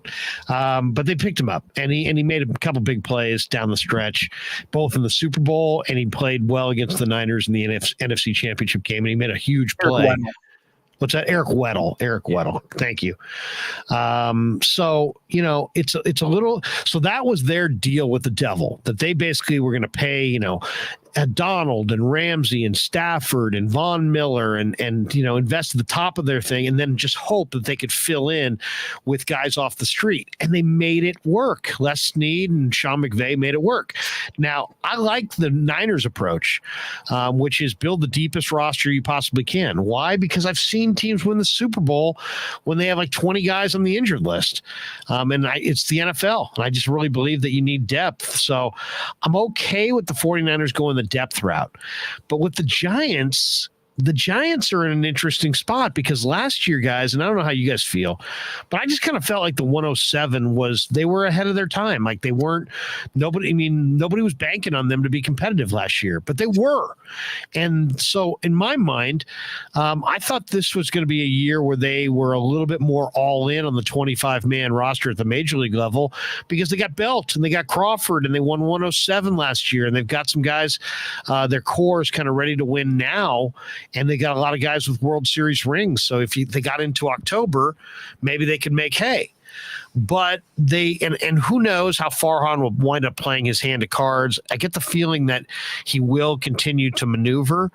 But I'm a little disappointed that the Giants didn't go and do something of greater significance. Now, I don't like to spend just to spend. And I was not a fan of Trevor Story for 6 years I kind of liked the idea of going with Schwarber.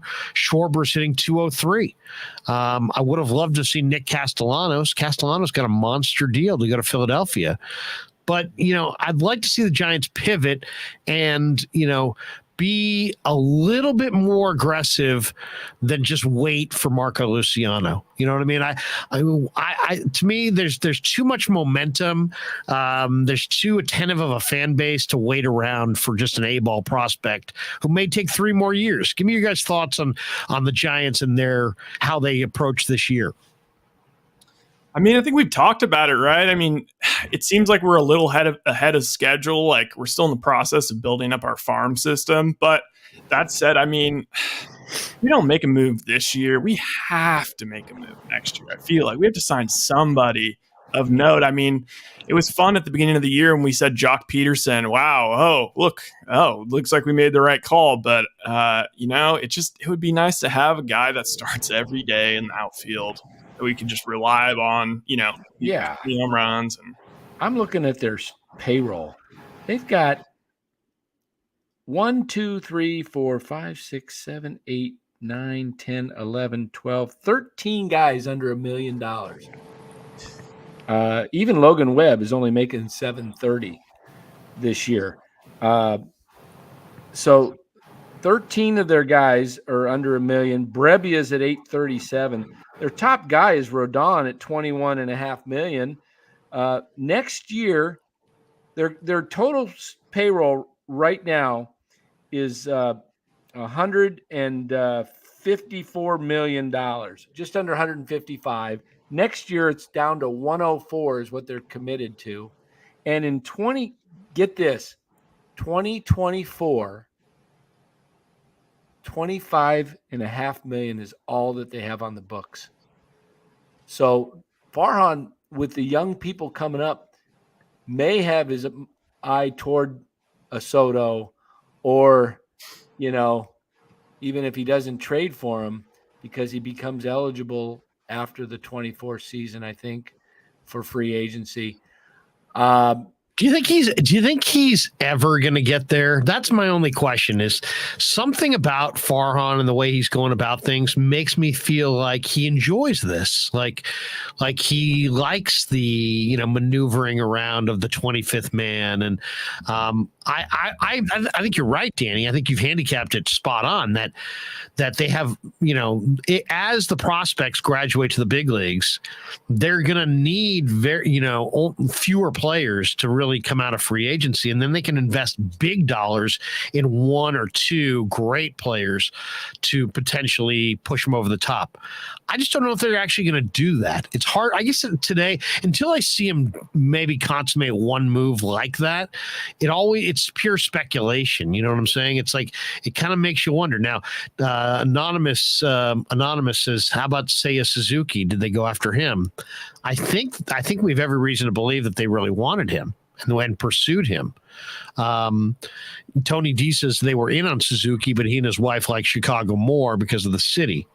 It's hard to say. It's exactly, it's hard to say how anybody was feeling about, is it the Giants? Is it the city? Is it the state of California? I don't know what goes into a decision. I do know this, that Ned Colletti has told me many times that you would be shocked the number of baseball players who have no interest at all in even considering playing west of the Mississippi. So, we all look at, they could have got this guy. They could have got that guy. When free agency starts and you're canvassing the league as a general manager or an assistant general manager, you're finding out, hey, would your guy consider playing on the West Coast? Ned says that, when he would do that canvassing, that a significant portion of the free agents would come back with, no, we're not interested. And so that changes the dynamic. I mean, think about that. Now, that's from the horse's mouth himself. That's from a guy who's actually being honest, who has done these jobs. So he knows. And yet, think about it. How many times have you seen it reported in the last, decade that blank, this player, this pitcher, that hitter doesn't want to play in California? It very rarely gets out.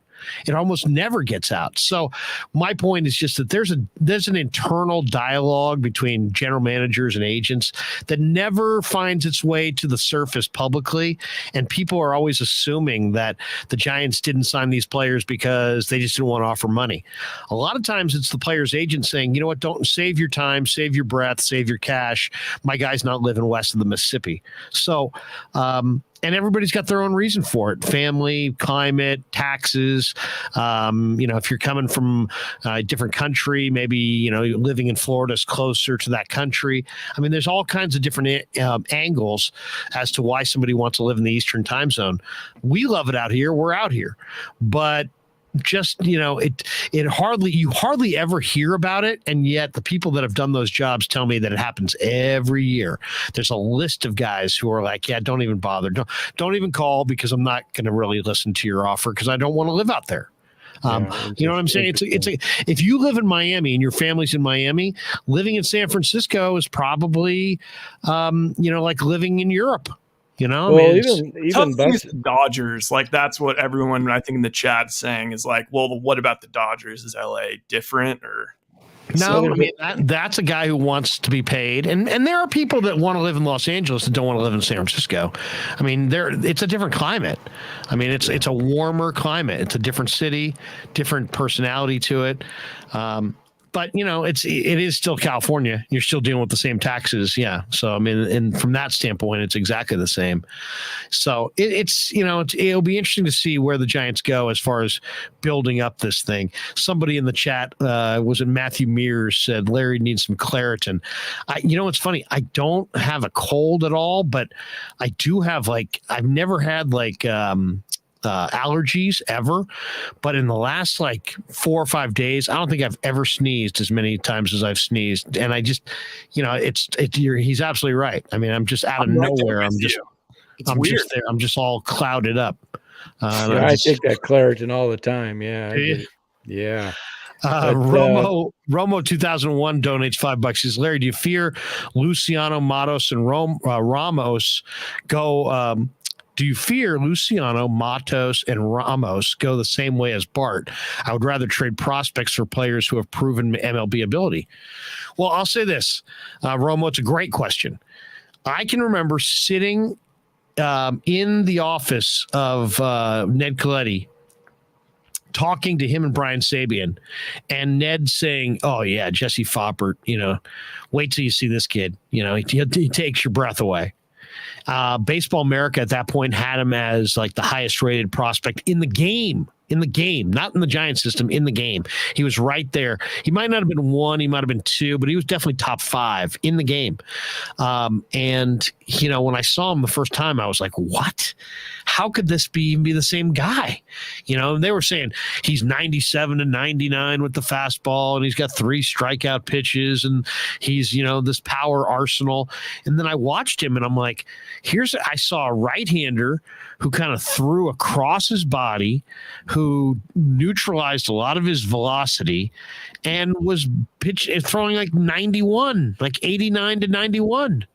And I thought to myself, my goodness, either the report in Baseball America is wrong, or this guy had an injury, or something has gone terribly, terribly wrong, because he was nowhere close to the scouting report on what he was supposed to be. So, yeah, I'm now in the camp that says, unless you're just convinced that prospect is going to be, the next Willie Mays, be open-minded to moving him.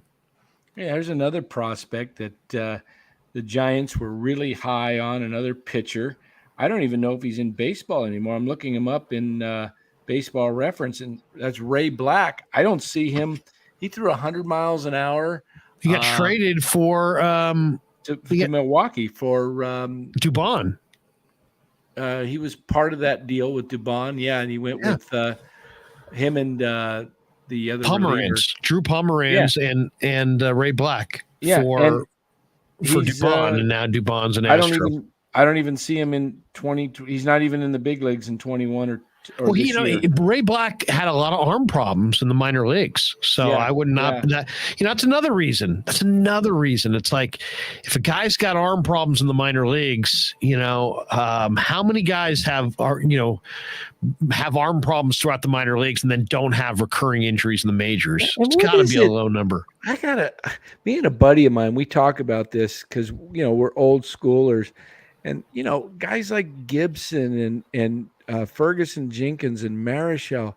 Jenkins threw like 350 innings or some ridiculous. These guys would throw 300. They never had any arm problems. What is it with Tommy John today? I mean, the last 20 years, guys are coming out of the minors with Tommy John now. I think it's because of the youth baseball. Like, people are throwing their arms out before they're even in the bigs. I mean, Marichal, and Jenkins, look at their stats. Now, if you have Tommy John, it's almost considered like, you got that out of the way. Now you're going to throw harder. Yeah. I mean, most guys, because what you're getting is you're getting a cadavered ligament. So you're getting a new ulnar, elbow ligament, and it's oftentimes stronger than your original elbow.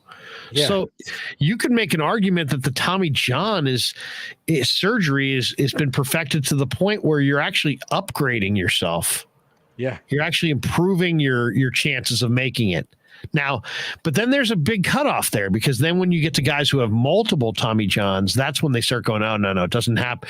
It doesn't work that way. And it's not like the second time around and the third time around, you're just as good as new. In a lot of situations, you're losing something after that. Yeah. The Dodgers got Dustin May coming back, and he probably in the next month or two.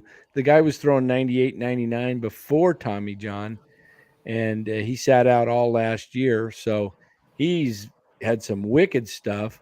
If he comes back anywhere near what he was, or even better, it usually takes another year, but still saying they've got him coming back. So, and, a friend of mine, like the same guy I was talking about, he's sitting there complaining today about the Dodgers loss and all these problems that the Dodgers guys are hitting. I said, relax.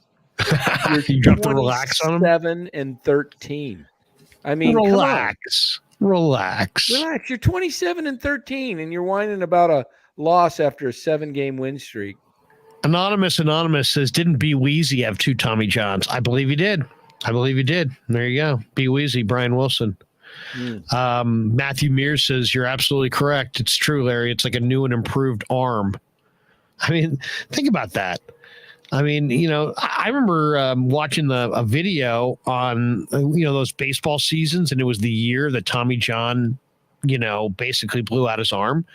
And, the doctor told him, hey, your career's done unless you have this surgery. So that's why he had it.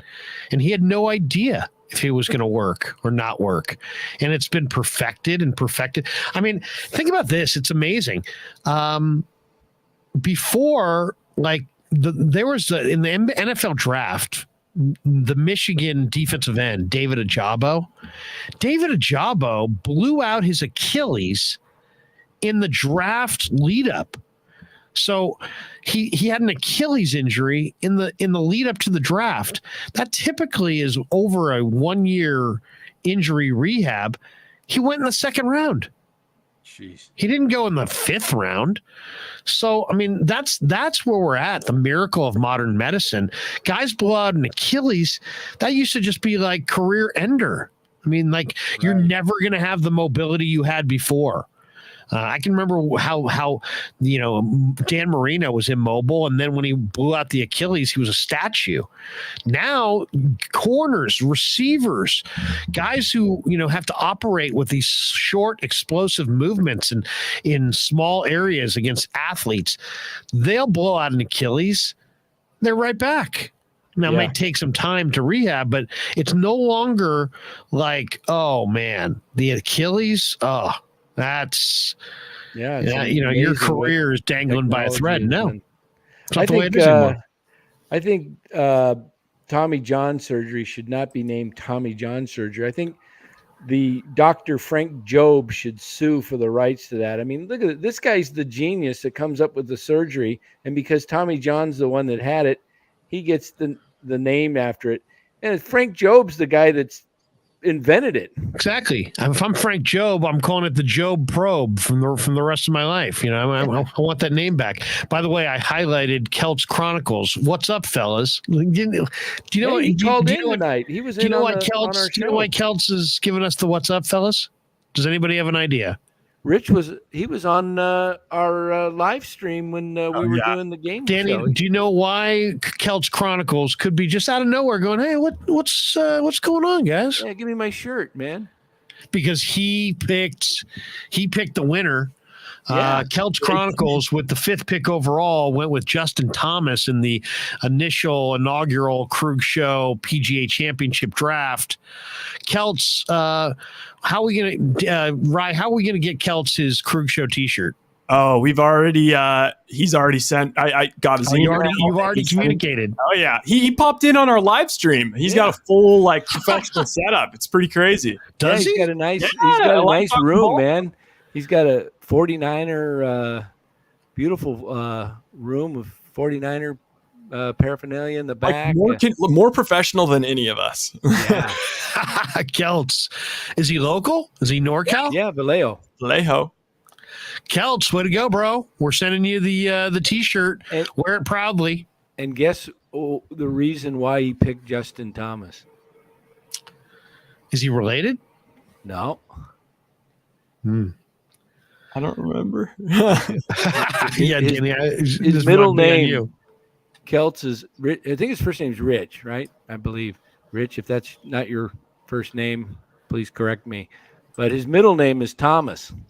And so he went with Justin Thomas. He said he didn't know a whole lot of the golfers. He knew, the big name guys. But because his middle name was Thomas, he says, I'm going to go with Justin Thomas. And he gets the shirt.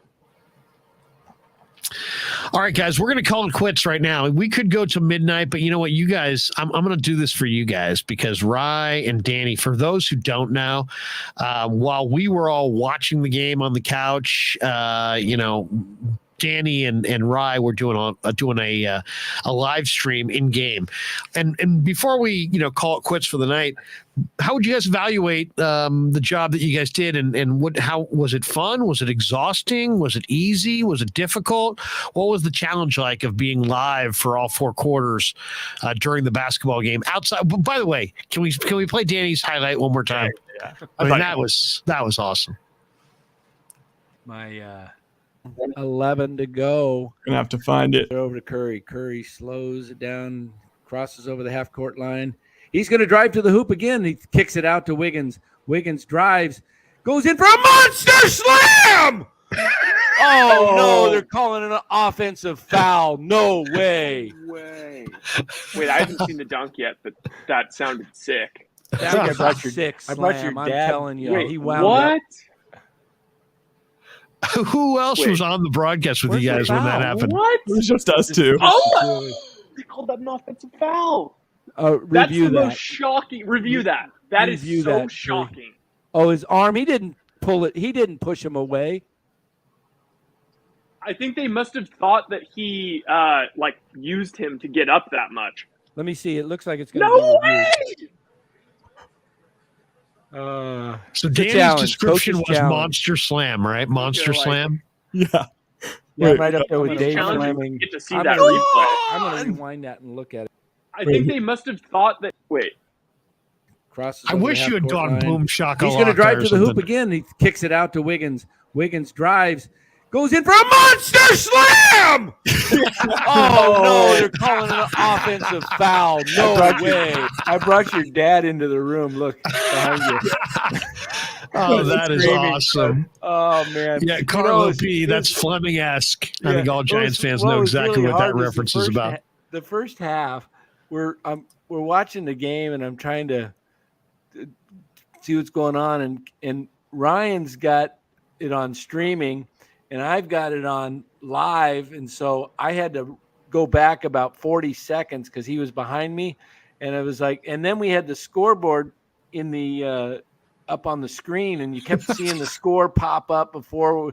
I was like, Ryan, second half, you're going into the other room, and we got to get it on a different channel. So he was still a little delayed. It was but still like 30 seconds delayed, as you saw. Like, that's why he was doing the play-by-play. Like, he was like doing it for me, like, 'cause I couldn't quite give the as it was happening reaction. But yeah, That then is I had awesome. a couple of three That- calls. Pull for that- three.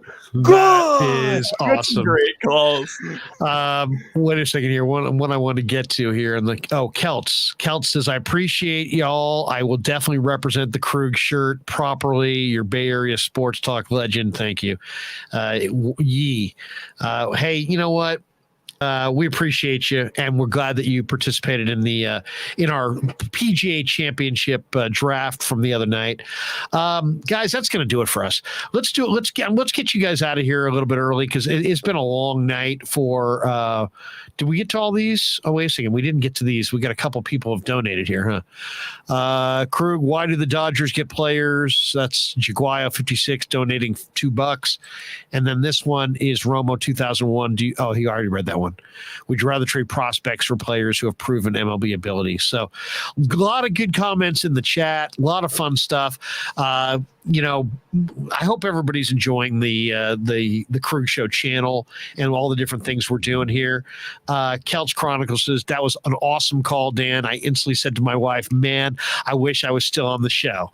That is awesome. That's awesome. AM Echo Sky says, have a great night, guys. We do appreciate everybody. All right, so hit the like and subscribe button. Be sure to hit the notification bell so you can be alerted when all the Krueg shows are coming up. I'm loving it. I'm loving having fun with you guys on a regular basis. We're back tomorrow morning, a Monday edition of the Krueg Show at 10 a.m. on the 10 a.m. West Coast. Grant Napier will stop by. We'll talk a little bit about the NBA playoffs and the weekend that was with Grant. And then Ryan and I will do our Bay Area Sports Live back and forth tomorrow as well. And then Giants Mets tomorrow night. And I believe Ned Coletti might be in the house tomorrow night. I talked to Ned today. He's fired up about coming back on this week. We'll try to get Marty back on this week. So should be a lot of fun. Ryan and I are going to do more of these Bay Area Sports Live kind of Q&As back and forth during the daytime, and we'll be doing post game. So the next Giants game's tomorrow night. Next Warrior game is Tuesday night, and the Golden State with a win over Dallas Tuesday night can put Dallas away, as Steph would say, night. All right, that's going to be night for Dan and for Rye. Why don't we do this? Play Danny one more time because it was just that freaking awesome. And then I will I play haven't seen the dunk yet, but that sounded. Oh, sorry. I'll play our close after Danny's call, and then we'll see everybody tomorrow morning. 91-83, 7:03 to go. Brunson dribbles the ball over the half-court line. This is an extended version. He's trying to take it inside in the lane. Bertans, a three, top of the key, no good, in and out. Rebound, Draymond. Gives it over to Curry. Curry slows it down, crosses over the half-court line. He's going to drive to the hoop again. He kicks it out to Wiggins. Wiggins drives, goes in for a monster slam! Yeah, never met a man I've been scared of. Careful, you gon' get exactly what you asked for. Here for whatever you bring me, getting handled. I answer to no one, I don't need to hassle. Yeah, we ain't never fall back. Hold our ground where we at.